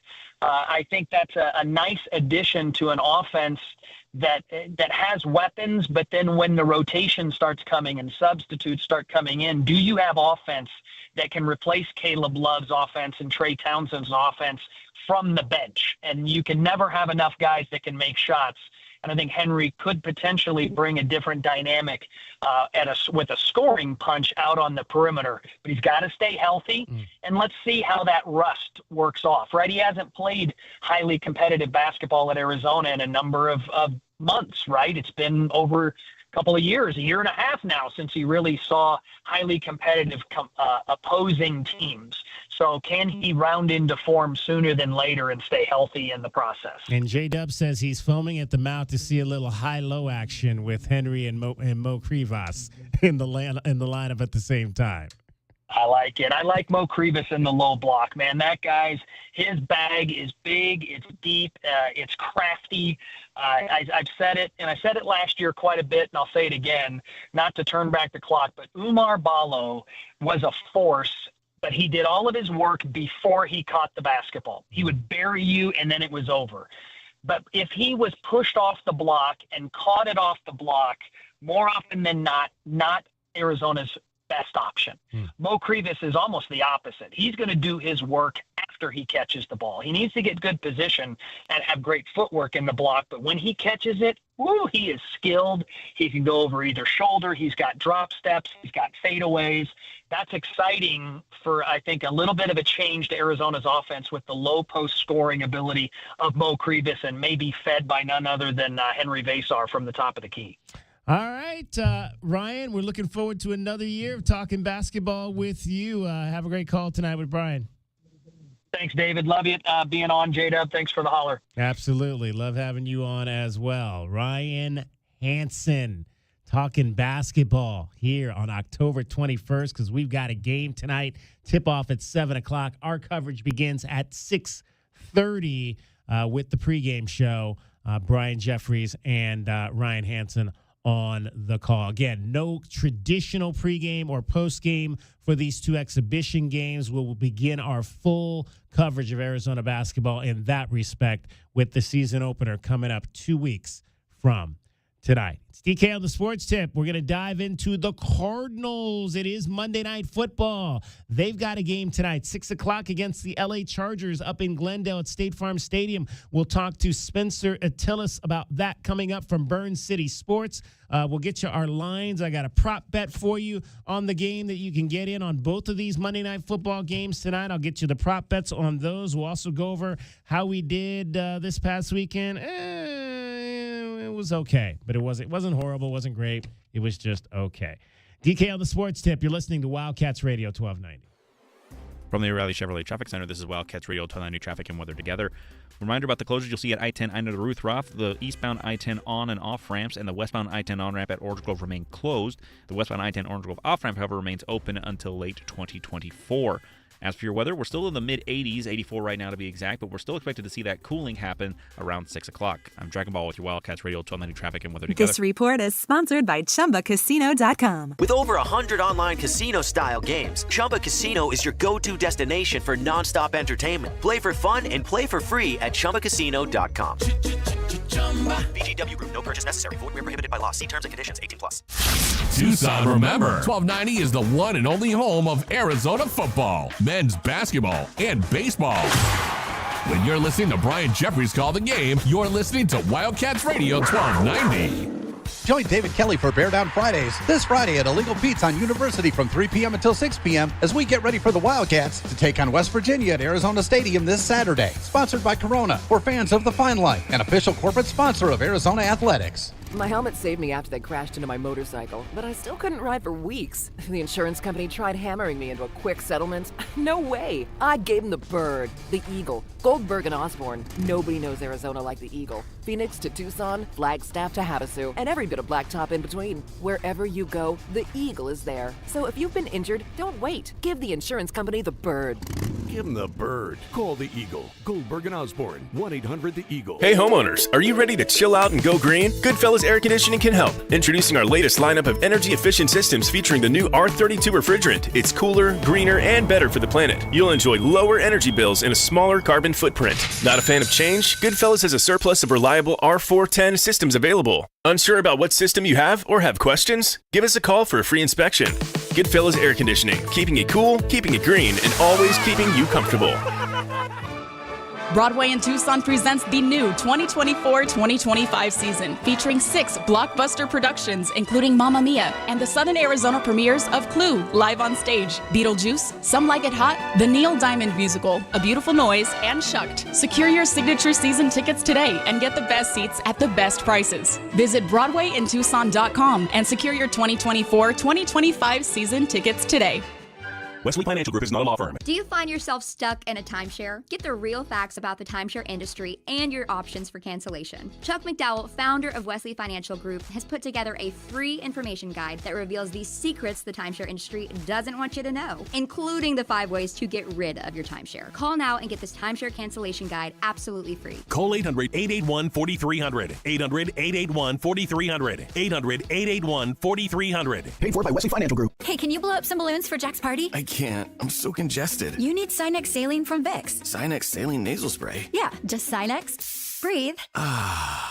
Sinex Saline instantly clears everyday congestion associated with colds and year-round allergies with a gentle, ultra-fine mist that's no mess and easy to control. Daddy, we need more balloons. On it. Enjoy life's important moments without congestion. Try Sinex Saline from Vicks. Just Sinex. Breathe.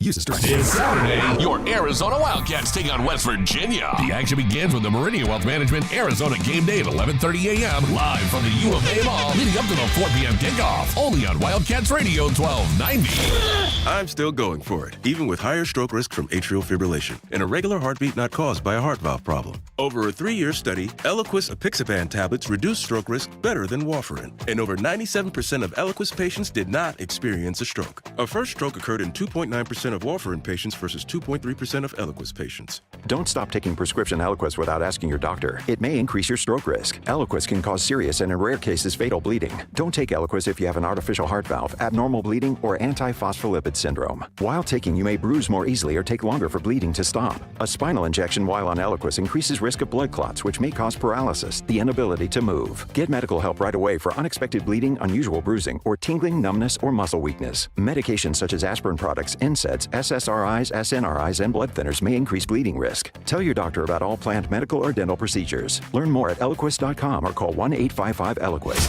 KCUB Tucson, a Cumulus media station. We have Tucson covered from training camp to spring football and everything in between. No one covers Arizona football like we do. We are Wildcats Radio 1290.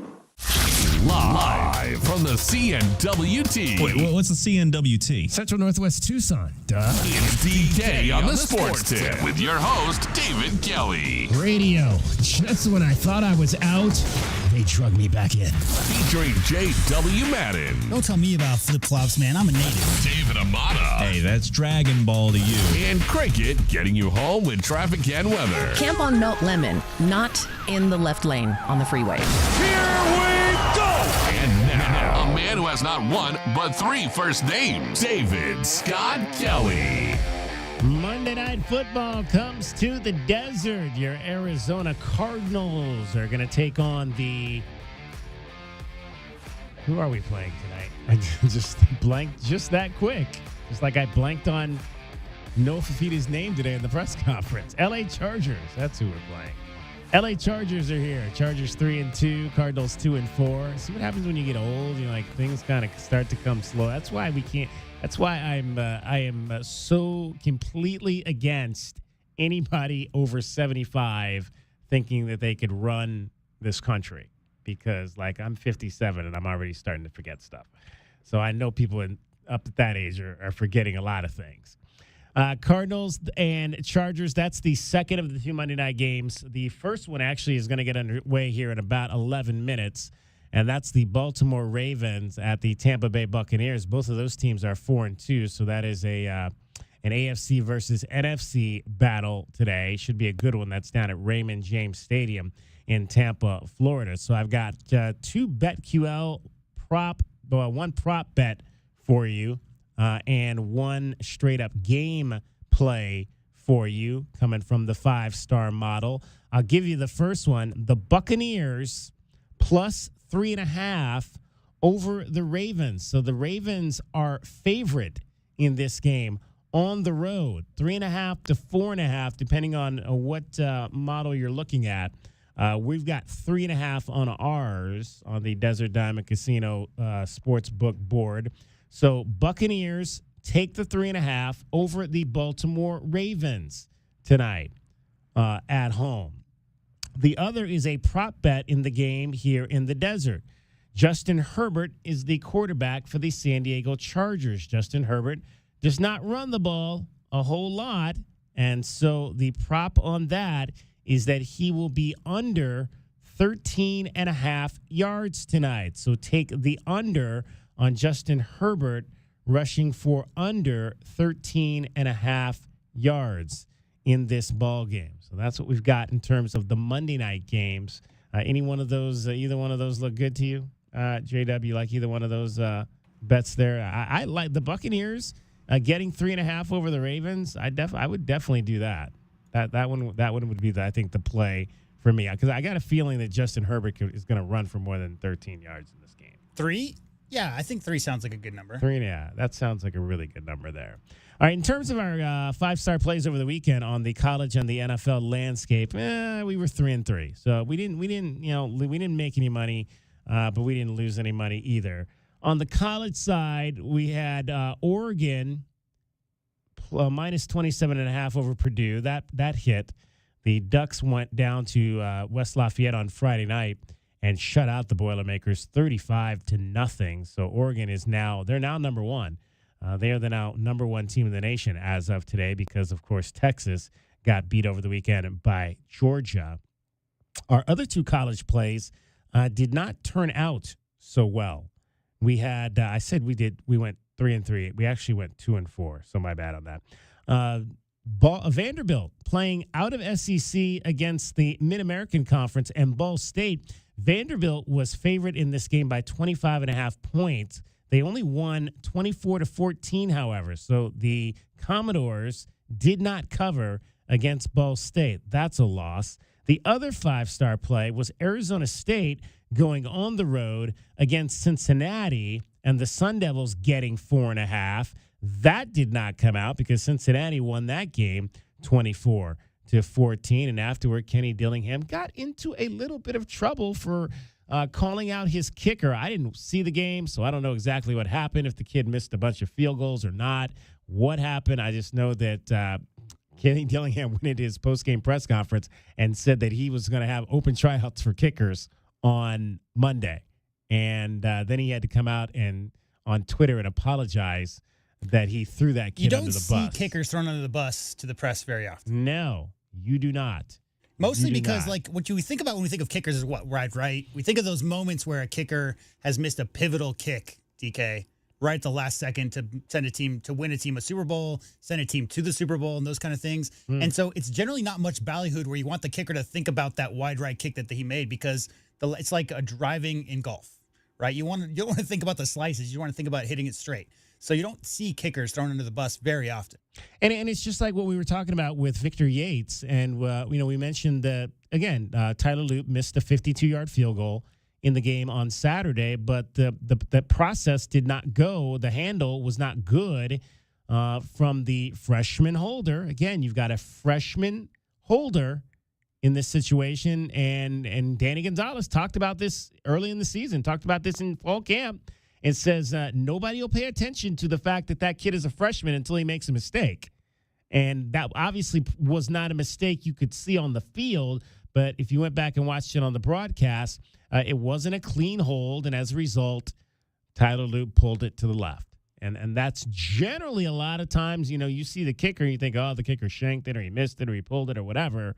But in a large portion of those times, it's the snap. It's the hold.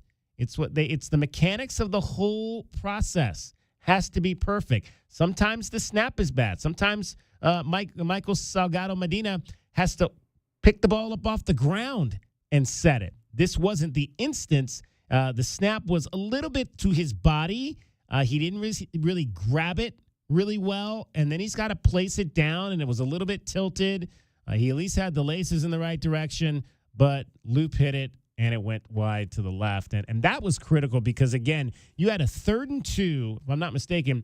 You had a 3rd and 2 there, and you took a sack, one of the 7 sacks in the ball game on that particular play, and now you kick a field goal, and you miss the field goal, and you come away with no points. To me, that was the turning point in the game because you were driving. You had just gone down and scored to make it 14-7. And then you get the ball back, and you're driving again, and you can't negotiate a 3rd and 2 off of that play there. I'm still not exactly sure what they were trying to do on that play there. I think they kind of tried to run a little bit of a rollout kind of thing, and it just was a disaster from the snap. What it was. Roll out. Did you hear about the funkiness going on in Hoosier land? So No. they're 7-0. Their quarterback, Curtis Rourke, I heard is he a got senior. hurt or He has the something. second highest QBR in the entire nation, 15 touchdowns, 3 interceptions. Do you know what's happening in there at Bloomington, right? Right. You know what's happening out there this week? First ever game day. Oh, wow. Never had game day before. Announced today, Curtis Rourke is out indefinitely. Yeah, I did see that. I did see he had an injured thumb. Yeah. Wow. So I did not know game day's going to Bloomington. How Game about day's that? going there for the first time ever. Yep. Wow. All right. Good for them. The Good for them. Huskies are coming to town. Yeah. So Jet Fishing Company. Yay. It'll be interesting to see how that plays out. Be interesting to see for sure how that plays out. All right. Dragon Ball is back with us. Okay, Dragon Ball, I've got a couple of plays. I got a couple of plays on NFL games tonight. All right. You got 3.5 minutes to get this first play in because the Buccaneers and Ravens begin at 5:15. If you want to do this, Buccaneers at home, a home dog to the Ravens, getting 3.5. I'm taking that bet there. I don't like Baker Mayfield, but at home I'll take 3.5. I could probably take 3.5. I'm a little bit concerned about the health of the defensive line for the Buccaneers going up against that running game. Vita Vea has been I think he's a very, very good chance at being an all-pro this year. He has been a stud in the interior part of that defensive line, and it shows when he's not at 100% for their defense. Speaking of former Washington Huskies, Vita Vea, who's I don't know if he and that girl ever got married, but she was on the Diaz Barnes' staff for the first season. She played basketball at Washington, his girlfriend, and she was a grad assistant on Diaz's first staff here at the University of Arizona. You got to have Vita in there. He is the key to that defensive line for sure. All right, our other prop play here is Justin Herbert rushing for less than 13.5 yards tonight against the Arizona Cardinals. I don't like that one either. You got to have him go over that. This is you got to remember who's coaching this Chargers team now. It's Harbaugh. He's not going to try to throw the football that much if he can help it. And he likes the fact that Herbert's got a little bit of mobility to him. I know that people are saying that he'll probably stay in the pocket because of that ankle issue that he's had earlier on in the year, but I'm pretty sure you're going to see Herbert run for at least more than 13. And we talked about this on Friday. The NFL's plays we had for Sunday, we didn't like two of these, and they ended up being losers. We had the Vikings, and the 5-star was the Vikings and the Lions under 50.5. We didn't like that play because we thought that there would be points in that game. It ended up being 60 with the Lions. How about that Lions kicker? How about that kid? That story there was kicking in the USFL and has missed like one kick or something his entire life. There's a couple of guys that come out of the USFL that have been pretty stellar in their re-emergence in the NFL in some cases. Not all of them, obviously, but there's a couple of guys that have had some success stories coming from the USFL. Yeah, and then the other game was the Browns. They said take the over at 41.5 on the Browns, and that game, we didn't like that one either, and that came in under at 35. And unfortunately, look, I don't like Deshaun Watson. I've said it before. I'm not a fan, but the fact that he got hurt and the Browns fans booed him was horrible. Well, they cheered the injury. That was what it was. Cheered him. I'm sorry. Cheered him. It's absolutely horrible. And if you were at the stadium yesterday and you did that, you should be embarrassed. Well, I mean, it's not the first time it's happened in Cleveland Browns history. I mean, let's not forget Tim Couch. I mean, he had the same basic appearance. I was there that day. Although I think it's interesting that it was two guys that came to Deshaun's defense immediately following in the post-game conferences. I don't remember if anyone besides Tim Couch got upset about the cheers, or at least that wasn't recorded and then documented in the history of the NFL. I'll have to go back. I think I still have a lot. I still have some tape from back in the day. I have to go back and see if I have I'm sure there was at least one or two guys. I think Aaron Shea probably. I know Aaron Shea came to his defense. Oh yeah, Aaron Shea. That was his guy. Those are my guys. I love Tim Couch and Aaron Shea. Oh yeah, they were two of my favorite Browns back in the day. The only one we had a winner on was the Bills Titans over 41, and that came in at 44. And of course, Amari Cooper scores a touchdown. Not a lot of help from the Titans. First catch. Not a lot of help from the Titans to get to that over either. No, well, that's what we said. We said it would probably be mostly the Bills doing that themselves this week. All right, who you got in the World Series, Dodgers or Yankees? Give me the Dodgers. I just think that I have to go ahead and say who's the manager that is managing the team. I'm more willing to bet that Dave Roberts will learn from his past mistakes of over-managing than Aaron Boone will remember about over-managing. I just think that this is a situation where one of these two managers is going to get in their own way and keep themselves from winning a pivotal swing game in this series, whether that be Game 2 in L.A. or going to New York for Game 3 or 4. I think that those are going to be the key games to watch in this particular series, and I have more faith that Roberts will be better suited to make the right decision than Boone will be. That's just me. DK, he can't hear me right now. Also, I'm not a big fan of the Yankees just because they took my Pirates' best pitcher in the last 10 years before we got Paul Skeens. I'm going to turn our mics off so he can hear you. Go. I was just going to say real quick, it's a twofold thing here because you've got the Dodgers with 7 and the Yankees with 29, and the Pirates have 5. So if the Pirates are going to find their way in any kind of closer nature to the Yankees, you're going to want the Yankees to win this one. But, if you want the Yankees, think they have enough, then, yeah. Garrett Cole's already got his ring. I don't need him winning another one for another club. I already have to live with the fact that going over his Yankee contract, I actually did the math on it.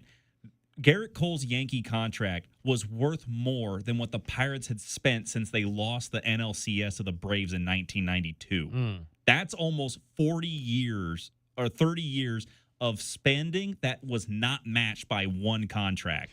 That's absurd to me. I am upset by that fact.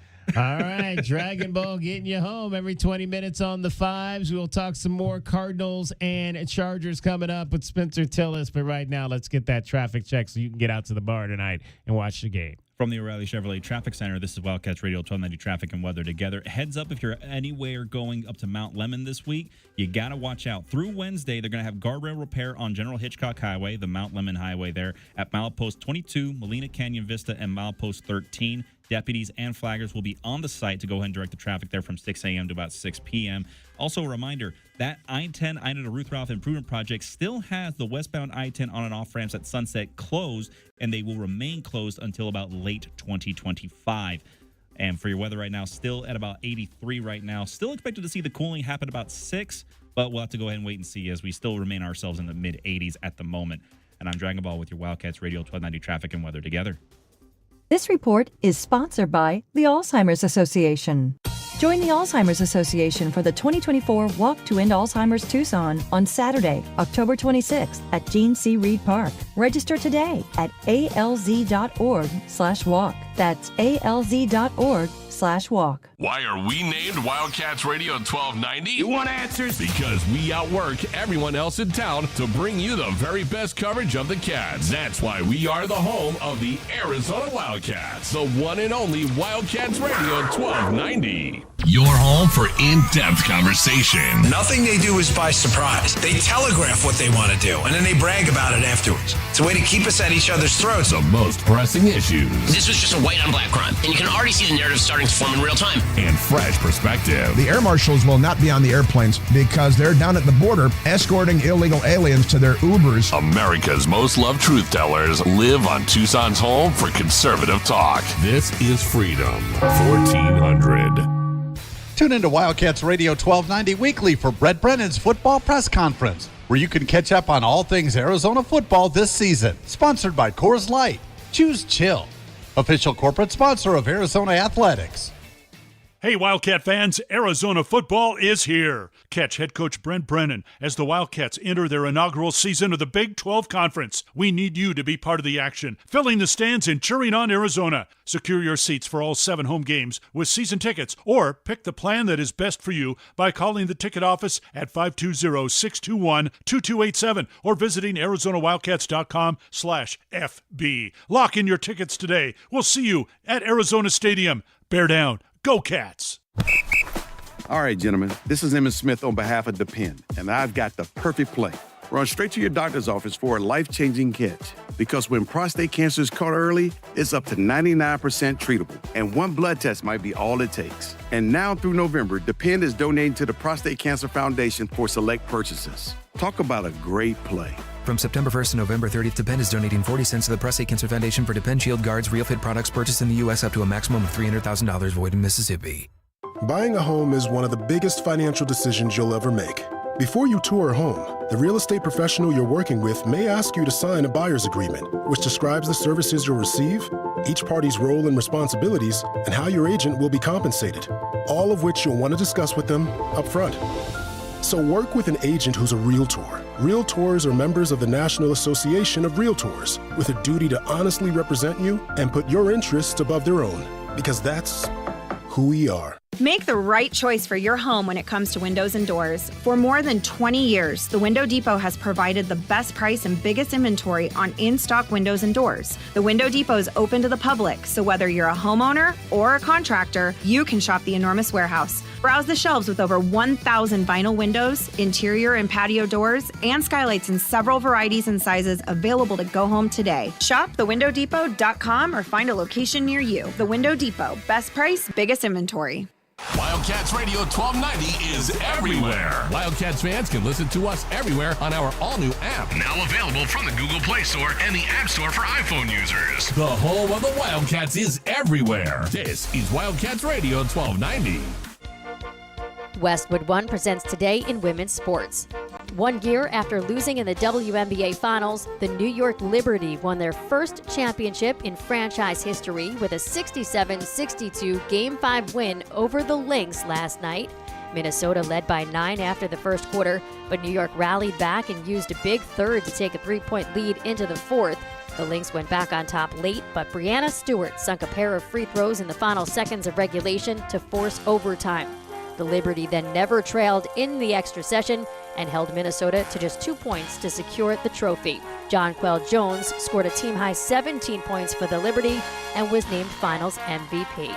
We talked about it so much of coming together and what we envisioned and what we wanted to do in New York and what we could do, and to be able to pull it off and accomplish a dream, it just means a lot. With Today in Women's Sports, I'm Erica Herskowitz on Westwood One.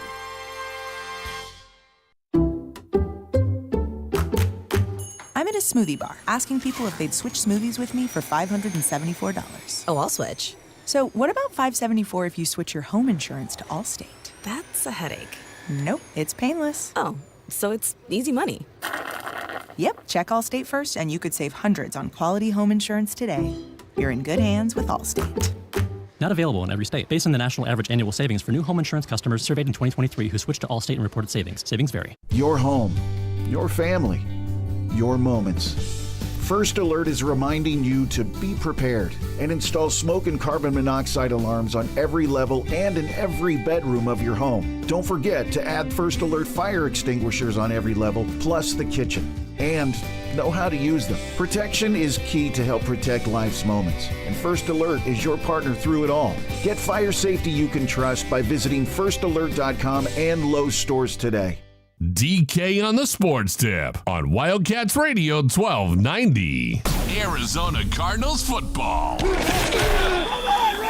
most complete coverage of your Bird Gang is right here on Wildcats Radio 1290. All right, Monday Night Football comes to the desert. 2 games tonight, not both here in the desert, but 2 games for you to choose from. One of them on the East Coast in Tampa Bay. That looks like the better of the 2 games on paper underway now. And already Tampa has scored in that game, leading Baltimore 7-0. So Baker Mayfield already up to his shenanigans. And then at 6 o'clock, top of the hour, it'll be the Cardinals up in Glendale taking on the Los Angeles Chargers. Spencer Tillis from Burn City Sports joins us with a preview of that ball game. And Spencer, appreciate having you on our show for the first time. One of the things I've been saying in terms of this Cardinals team is they've got a stretch of games coming up here at home. 3 of their next 4 going to be at State Farm Stadium. They've already played 3 games at home. So the majority of your home schedule is going to be done in the next 6 weeks, or next 4 weeks. If this team intends to get right,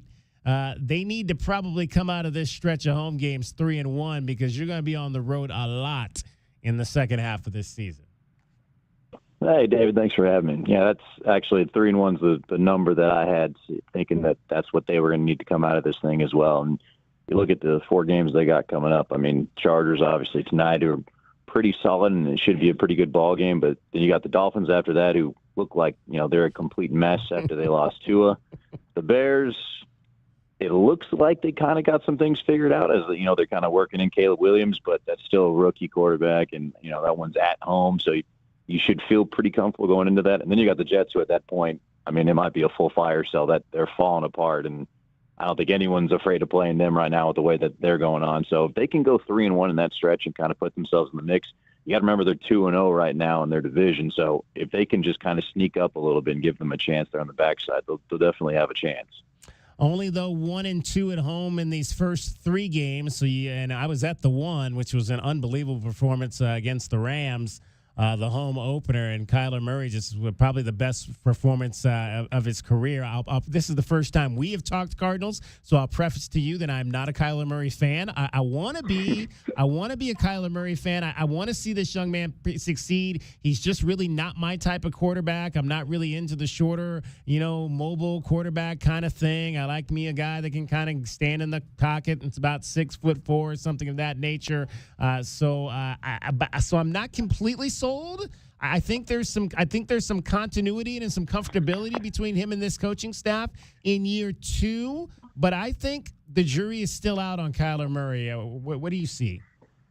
I'm right there with you. I mean, his highlights look great. I mean, he's spectacular when those hit, but you also really I've always loved the guy that can make layups, and that's kind of what wins ball games. And it feels like there's so many times where you can have those games. I mean, you mentioned it. He had a perfect passer rating in that game against the Rams, and he was incredible.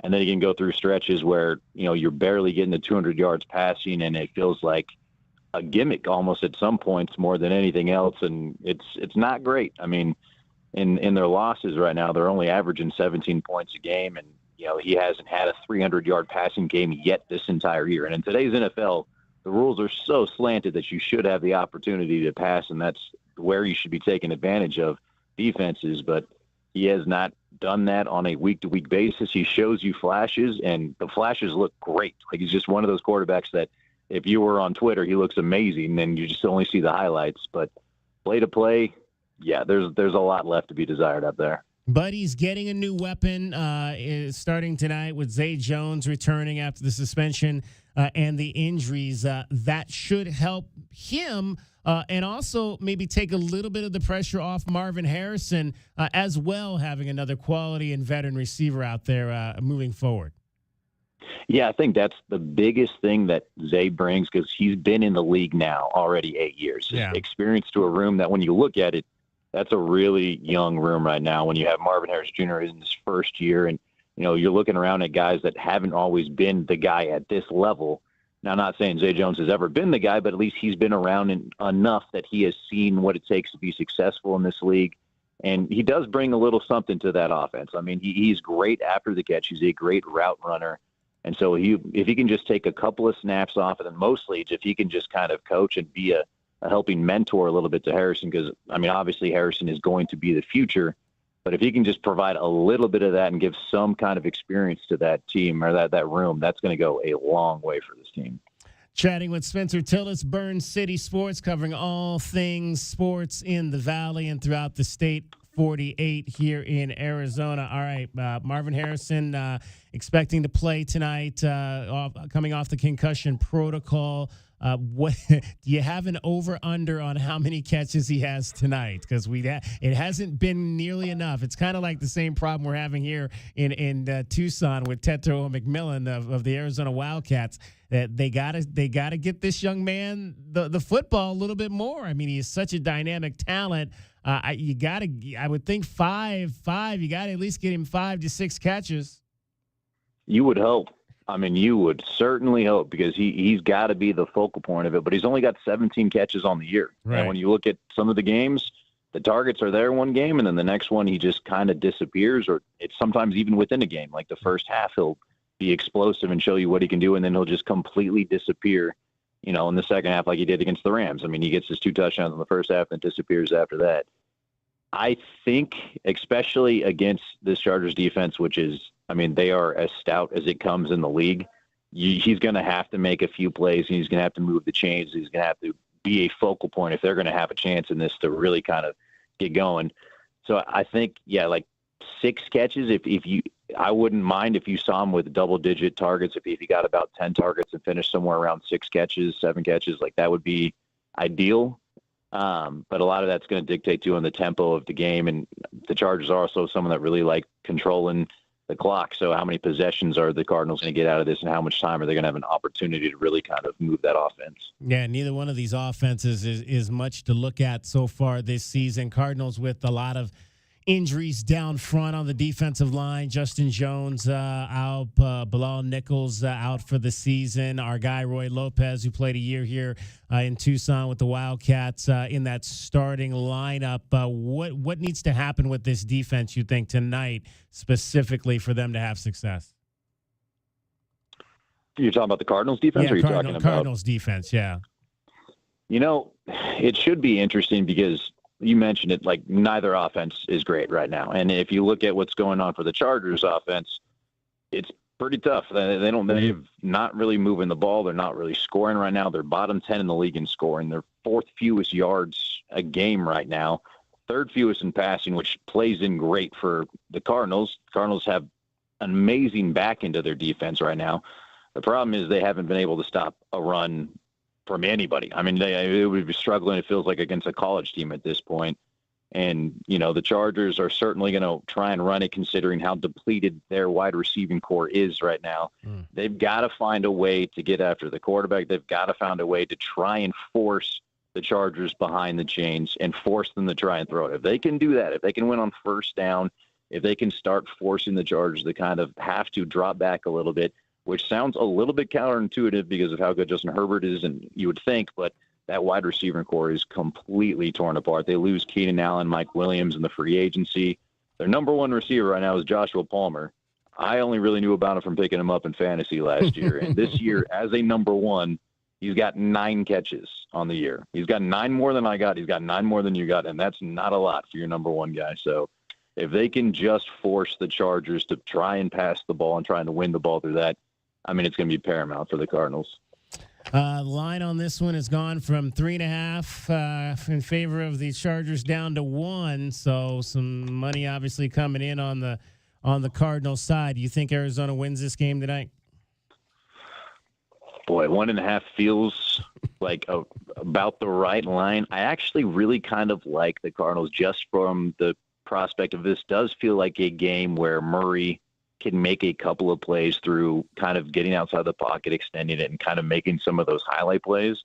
And points are going to be at a premium. So if you can make a couple of those plays and steal a field goal here, get an extra, you know, maybe if you can get a big play down the field and get a touchdown off of it, I really think that could be the difference in this because the Chargers aren't, I mean, if they get to 20 points, it'll be surprising. Like they're not an offense that's really explosive. Well, so if Kyler can just give you a sprinkle of a couple of plays where he gets something big, like I think that'll be the difference tonight. Well, the stat of the night: Jim Harbaugh 6-0 on Monday Night Football. Let's hope we hang that first L on Jim Harbaugh tonight out here in the desert. Yeah, records are meant to be broken, right? Absolutely, Spencer. Hey, we appreciate you giving us a few minutes. Tell people how they can follow you on Burn City. You can follow us all on socials on Burn City Sports, on Twitter and Instagram, all over the place. And you can follow me as well. I'm just Spencer Tillis on Twitter. Search for that. Or if you go to the Burn City site, you can find all the stories and links to there as well. Outstanding. Spencer, we'll talk to you again. I appreciate it. Spencer Tillis, Burn City Sports, with your Cardinals update. They kick off top of the hour, 6 o'clock in Glendale, Monday Night Football. Here in the desert. I went to a Monday night game a few years ago. Gosh, I was way before. It's probably before the pandemic. Like it was when I was working at Channel 13 because I had Mondays and Tuesdays off. So it was like the only opportunity for me to actually go see anything was if it was like Monday Night Football. And I drove up and my buddy and I went to see the Ravens and the Cardinals play on a Monday night. And then I've seen them also play. And then when I went to Channel 4, I had Wednesdays and Thursday nights off. So I went up one time and saw the Cardinals play the 49ers on Thursday Night Football. So now I get Sundays off, and as I did at the beginning of the season, I went up and saw the Cardinals play on Sundays. So there you go. Whenever I'm off and I have an opportunity and there's a game on whether it's Monday night, Thursday night, or Sunday night, DK is going to try to be there to see some NFL football here in State 48. All right, DK on the sports tip. A final segment of this program coming up. We're going to have some pregame extra coming up for you after 6 o'clock as we lead you into the bottom of the hour, 6:30. Brian Jeffries and Ryan Hansen's coverage of Arizona basketball tonight against Eastern New Mexico. Right now, Dragon Ball making sure you get to McHale Center safely, making sure you get to wherever you're watching the Cardinals. He's got your traffic and your weather. From the O'Reilly Chevrolet Traffic Center, this is Wildcats Radio 1290 Traffic and Weather Together. We have an accident in North Oracle Road in West Wetmore causing slowdowns on southbound Oracle right now. Also an incident with unknown injuries at South Cardinal Avenue in West Irvington causing slowdowns on Cardinal as you approach the three-way intersection there. As for your weather right now, we're still in the mid-80s, but getting set to go ahead and cool down into the 70s once we finally hit that sunset at about 6 o'clock. I'm Dragon Ball with you, Wildcats Radio 1290 Traffic and Weather Together. This report is sponsored by ChumbaCasino.com. It's time to experience the thrill of the Chumba life at ChumbaCasino.com. It's free to play. Play for fun and no purchases necessary. 18 plus terms and conditions apply. VGW Group. No purchase necessary. Void where prohibited by law. See terms and conditions. Hey, what you reading, Marty? Just about the sheriff's race. I like Heather Lappin. She has served nearly 20 years in the sheriff's department and will decrease crime by increasing patrols. I know Heather. She was on the news fighting for reform. Yeah, Heather Lappin is endorsed by nearly every local law enforcement group. What about her opponent? Chris Nanos' office was investigated regarding a sexual assault case. Also the misuse of funds. Nanos sounds like bad news. I'm voting for Heather Lappin for sheriff. Political ad paid for by Heather Lappin for sheriff. Authorized by Heather Lappin. Don't hold back. Just dive right in. This is Desert Diamond. The round-the-clock, off-the-charts, over-the-top spectacle that puts a shine on any day, anytime. The tables are hot to the touch. The slots are spinning winners every day. And the point spreads are yours for the taking. So go ahead. Live the diamond life. Desert Diamond Casino. Visit ddcaz.com. An enterprise of the Thona Autumn Nation. DJ on the Sports Tip, 3 to 6 weekdays. It's like you got one of those 250 horsepower engines. I think 390, 360. Are you serious? Yeah. Holy mackerel. What do you got? It's a Hemi 5.7. Are you out there street racing? So here's the headline. Cricket, famous for traffic reports, crashes her car going 115 on Speedway. Probably not the best headline. So, yeah. Right. Mm-hmm. All right, you're not jumping over anything like Dukes of Hazzard, right? No, I want to, though. It's epic. Wildcats Radio 1290.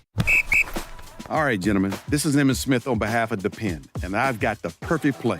Run straight to your doctor's office for a life-changing catch. Because when prostate cancer is caught early, it's up to 99% treatable, and one blood test might be all it takes. And now through November, Depend is donating to the Prostate Cancer Foundation for select purchases. Talk about a great play. From September 1st to November 30th, Depend is donating 40 cents to the Prostate Cancer Foundation for Depend Shield guards, Real Fit products purchased in the U.S. up to a maximum of $300,000 void in Mississippi. Buying a home is one of the biggest financial decisions you'll ever make. Before you tour a home, the real estate professional you're working with may ask you to sign a buyer's agreement, which describes the services you'll receive, each party's role and responsibilities, and how your agent will be compensated, all of which you'll want to discuss with them up front. So work with an agent who's a Realtor. Realtors are members of the National Association of Realtors with a duty to honestly represent you and put your interests above their own, because that's who we are. I was working in the lot late one night when my eyes beheld an eerie sight. Chris Holcomb came out and said to the guys, Tucson's in for a big surprise. It's now the slash. It's the O'Reilly slash. He did the slash. It was a Halloween bash. He did the slash. It caught on in a flash. He did the slash. People saved lots of cash. So come to the place where the deals are hot. EVs and Silverados are what we've got. O'Reilly's competition is out of luck. They said, whatever happened to our Transylvanian trucks? Come watch us slash prices. Together, let's drive to O'Reilly Chevrolet. When you test drive an EV today, you'll receive 2 tickets to Terror in the Corn. See us on Broadway next to Park Place Mall. Call 747-8000 or go to O'Reilly.com. Give me those keys, Igor, you impetuous fool. My brother-in-law died suddenly, and now my sister and her kids have to sell their home. I knew we could not put off getting life insurance. An agent offered us a 10-year, $500,000 policy for nearly $40 a month. SelectQuote found us identical coverage for only $18 a month. Call SelectQuote at 1-800-452-5050 or go to SelectQuote.com now. That's 1-800-452-5050. Full details on example policies at SelectQuote.com/commercials. This is Zach Gelb with the Sports Minute. Major League Baseball got their Dream World Series matchup with Aaron Judge's New York Yankees going up against Shohei Ohtani's Los Angeles Dodgers. We know Ohtani will win the NL MVP, and Judge will take home the AL MVP, but what if Major League Baseball only handed out one MVP award? And the trophy in that case should go to Judge, as he has a higher WAR, batting average, plus more home runs, RBIs, and walks than Ohtani. I'm Zach Gelb.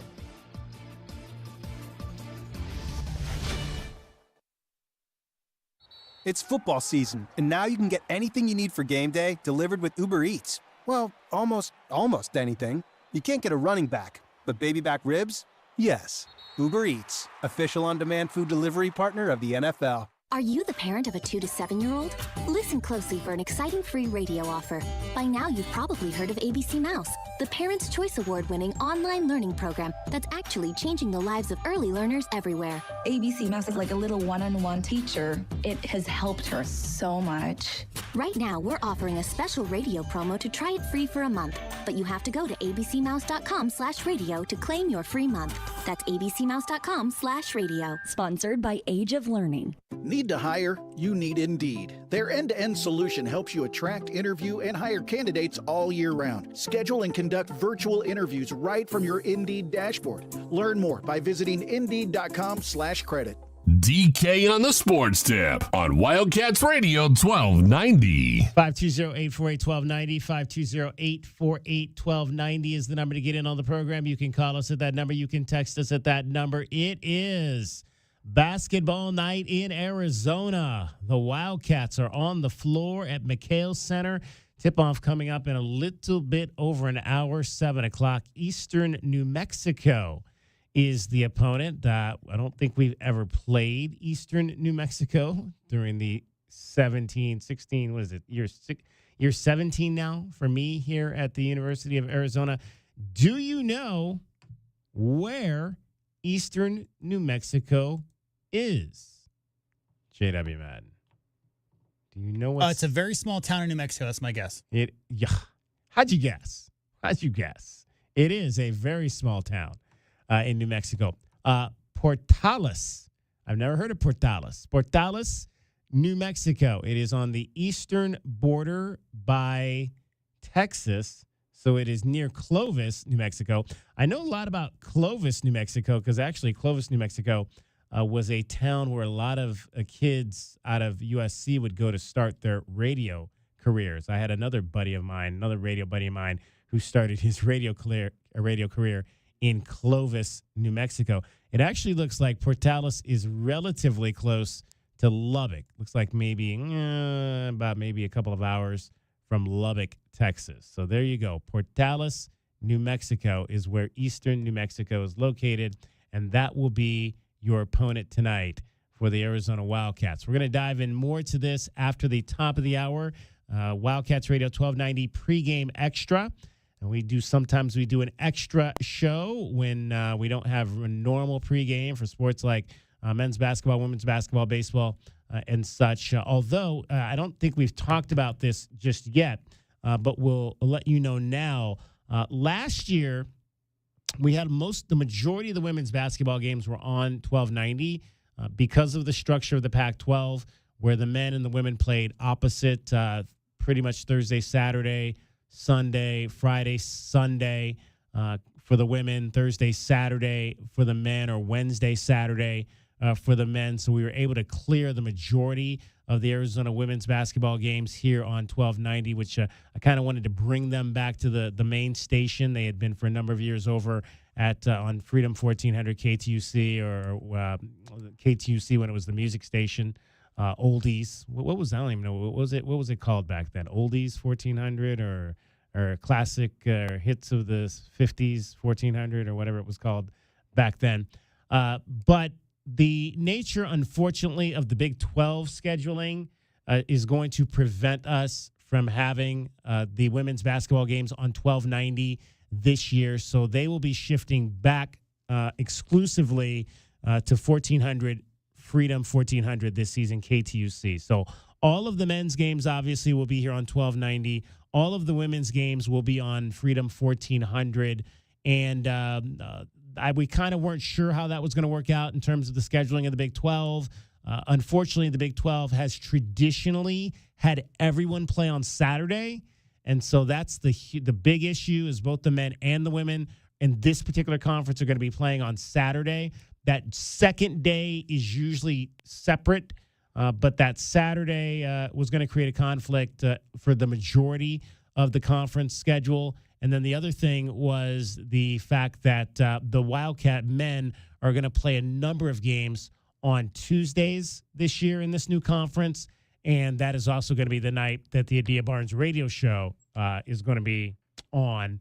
And so as a result of that, we had to move the women's games back to 1450. So just keep that in mind that all of your women's basketball games this year will be on Freedom 1400, and all of your men's games will be right here on Wildcats Radio 1290.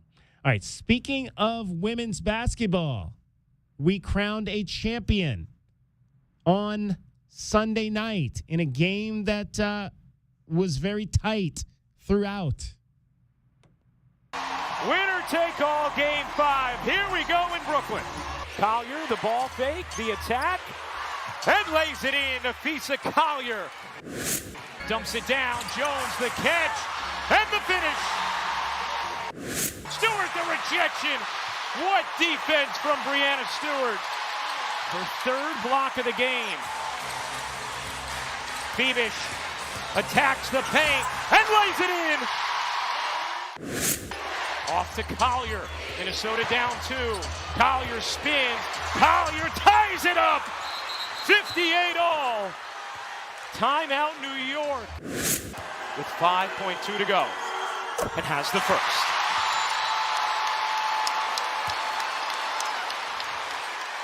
Spike. Can't bear to watch. This to tie game 5. Tie game. Will it be a win or overtime? Carlton has to get it in. McBride, no. Rebound, knocked away. New York can use the reset. Did they use it? They did not. We have overtime. Williams has been cold here, 2 for 14. Savely the steal. Savely the breakaway. And the lay. New York by 3. They leave Collier alone. She stops. Gets denied by guess who? Niara Sabally. Fans starting to taste it. Carlton lobs it in. Taken away by Phoebish. Off to Stewart. 28 years in the making. The New York Liberty are WNBA champions. The original franchise has its very first title. Congratulations, 2024 champion.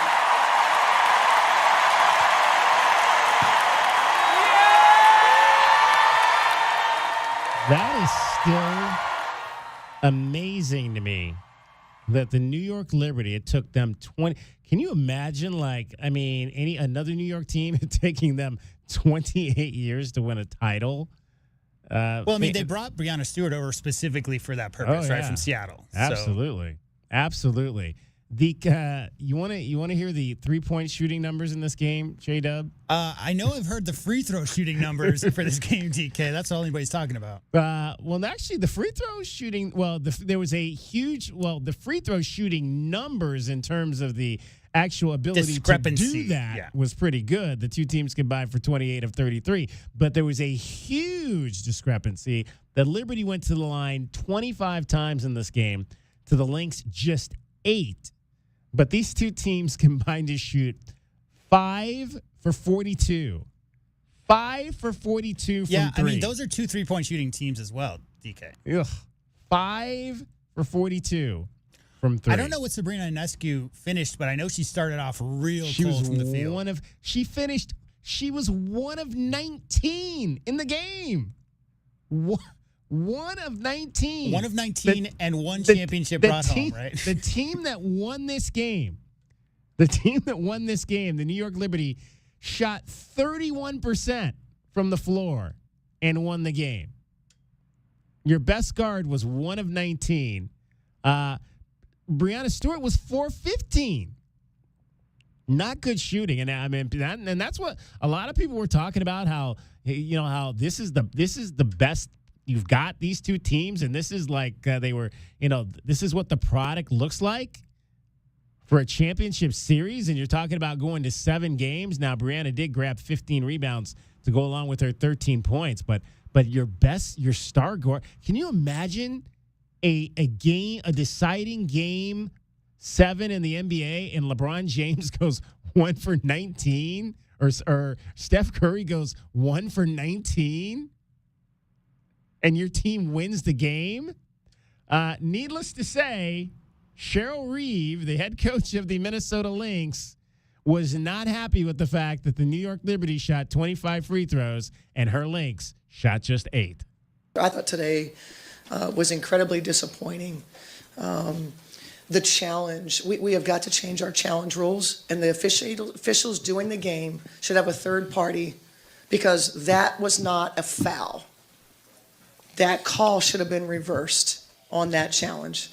If we sent that clip in, well, first of all, Nafisa Collier, the number of times that she's held, et cetera, and there's nothing down that end, right? Which it's kind of, for whatever reason in the series, that was kind of the way it was.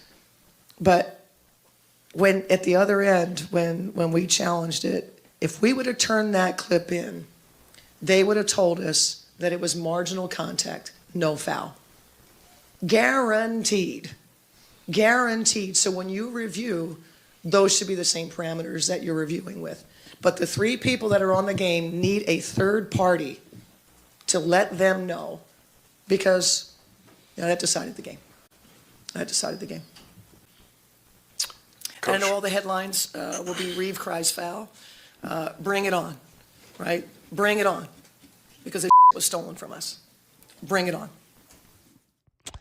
The S was stolen from us, says Cheryl Reeve. The Lynx were trying to win a record 5th WNBA title. They are still stuck on 4 now, tied all time with the Seattle Storm and the Houston Comets. Minnesota won 4 titles between 2011 and 2017. They had a really great core, those Maya Moore teams and Lindsay Whalen and all of them. But they come up just a little bit short. And again, I'm not one of those people who cries about officiating. I didn't watch the game, so I'm not familiar exactly. But you just look at the stat sheet, and the discrepancy is there. But it's at every level. Can we end on some good news? Can we end on some good news? Yes, let's end on some good quick news. Shout out to our Miller Lite Pigskin Challenge winner from last week, Mr. Jerry German. Here's what that sounded like. I picked the game, Jerry. Lions, Vikings. Who are you picking as the winner? I'll go with Jared Goff and the Lions. Oh, he's going to take the 4-1 Lions over the 5-0 Vikings. He doesn't have any faith in Sam Darnold. Jared Goff and his 1,300 yards to go along with 8 touchdowns and 4 interceptions. That was the Wildcat Radio Replay with the best of the best from 1290. It's brought to you by Desert Diamond Sportsbook, Arizona's best bet. Congratulations, Jerry. What a game that was. I like when I pick a good game, and it really lives up to the hype. Let's not bury the lead. $100 won by Mr. Jerry German because the previous 3 contestants had picked wrong. Yes, exactly. And so we were talking about the kicker in that game, and he just had an absolutely unbelievable kick there. Jake Bates is his name. Kicked the 44-yard field goal down the stretch to give the Detroit Lions the 31-29 win. So congratulations there to Jerry for winning that.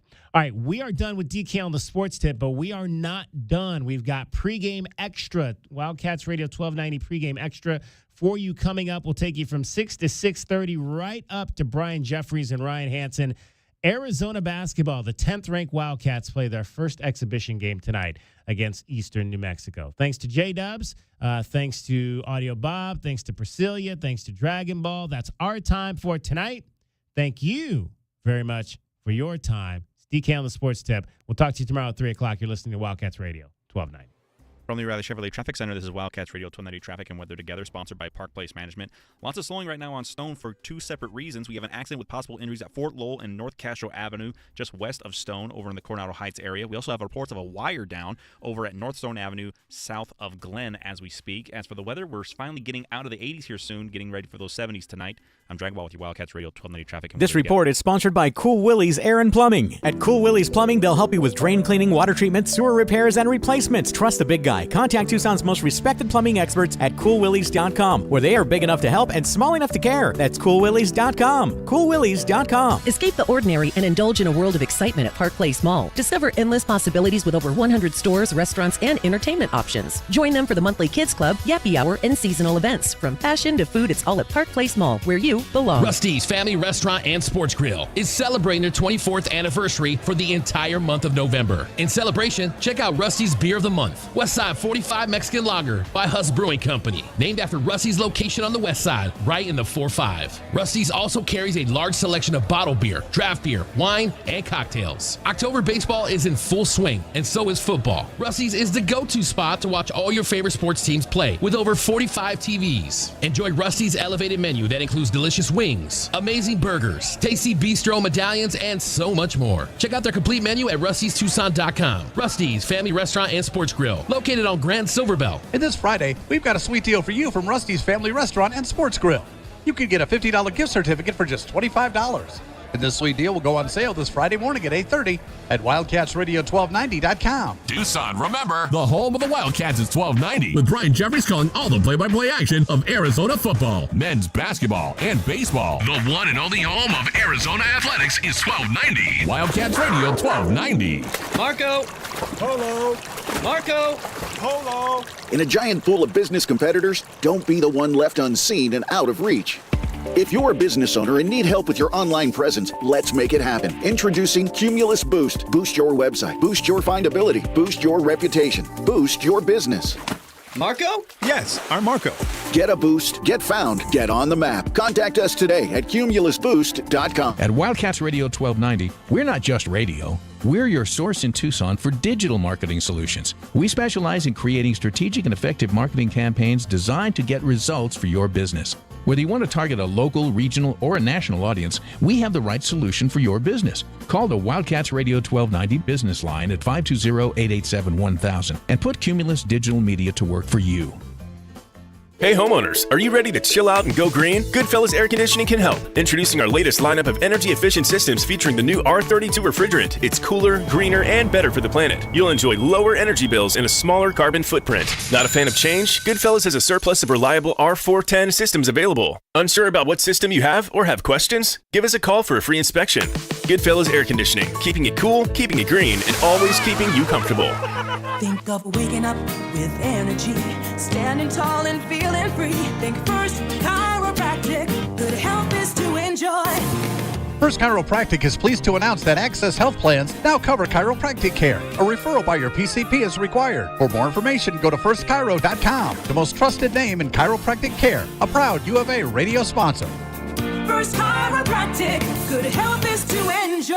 This Saturday, your Arizona Wildcats take on West Virginia. The action begins with the Meridian Wealth Management Arizona game day at 11:30 a.m. live from the U of A Mall, leading up to the 4 p.m. kickoff. Only on Wildcats Radio 1290. Wildcats Radio 1290 is proud to support your Arizona Wildcat football team as they continue their season with another home game this Saturday at Arizona Stadium. This week, the Cats take on West Virginia. Kickoff is scheduled for 4 o'clock. To get your tickets, visit ArizonaWildcats.com or call 621-CATS. For more University of Arizona Wildcat football, including a complete schedule and link to buy tickets online, log on to WildcatsRadio1290.com. KCUB Tucson, a Cumulus media station. We are the only sports station that brings you the Tommy Lloyd Radio Show, live coverage of his press conferences, and men's basketball play-by-play. We are Wildcats Radio 1290.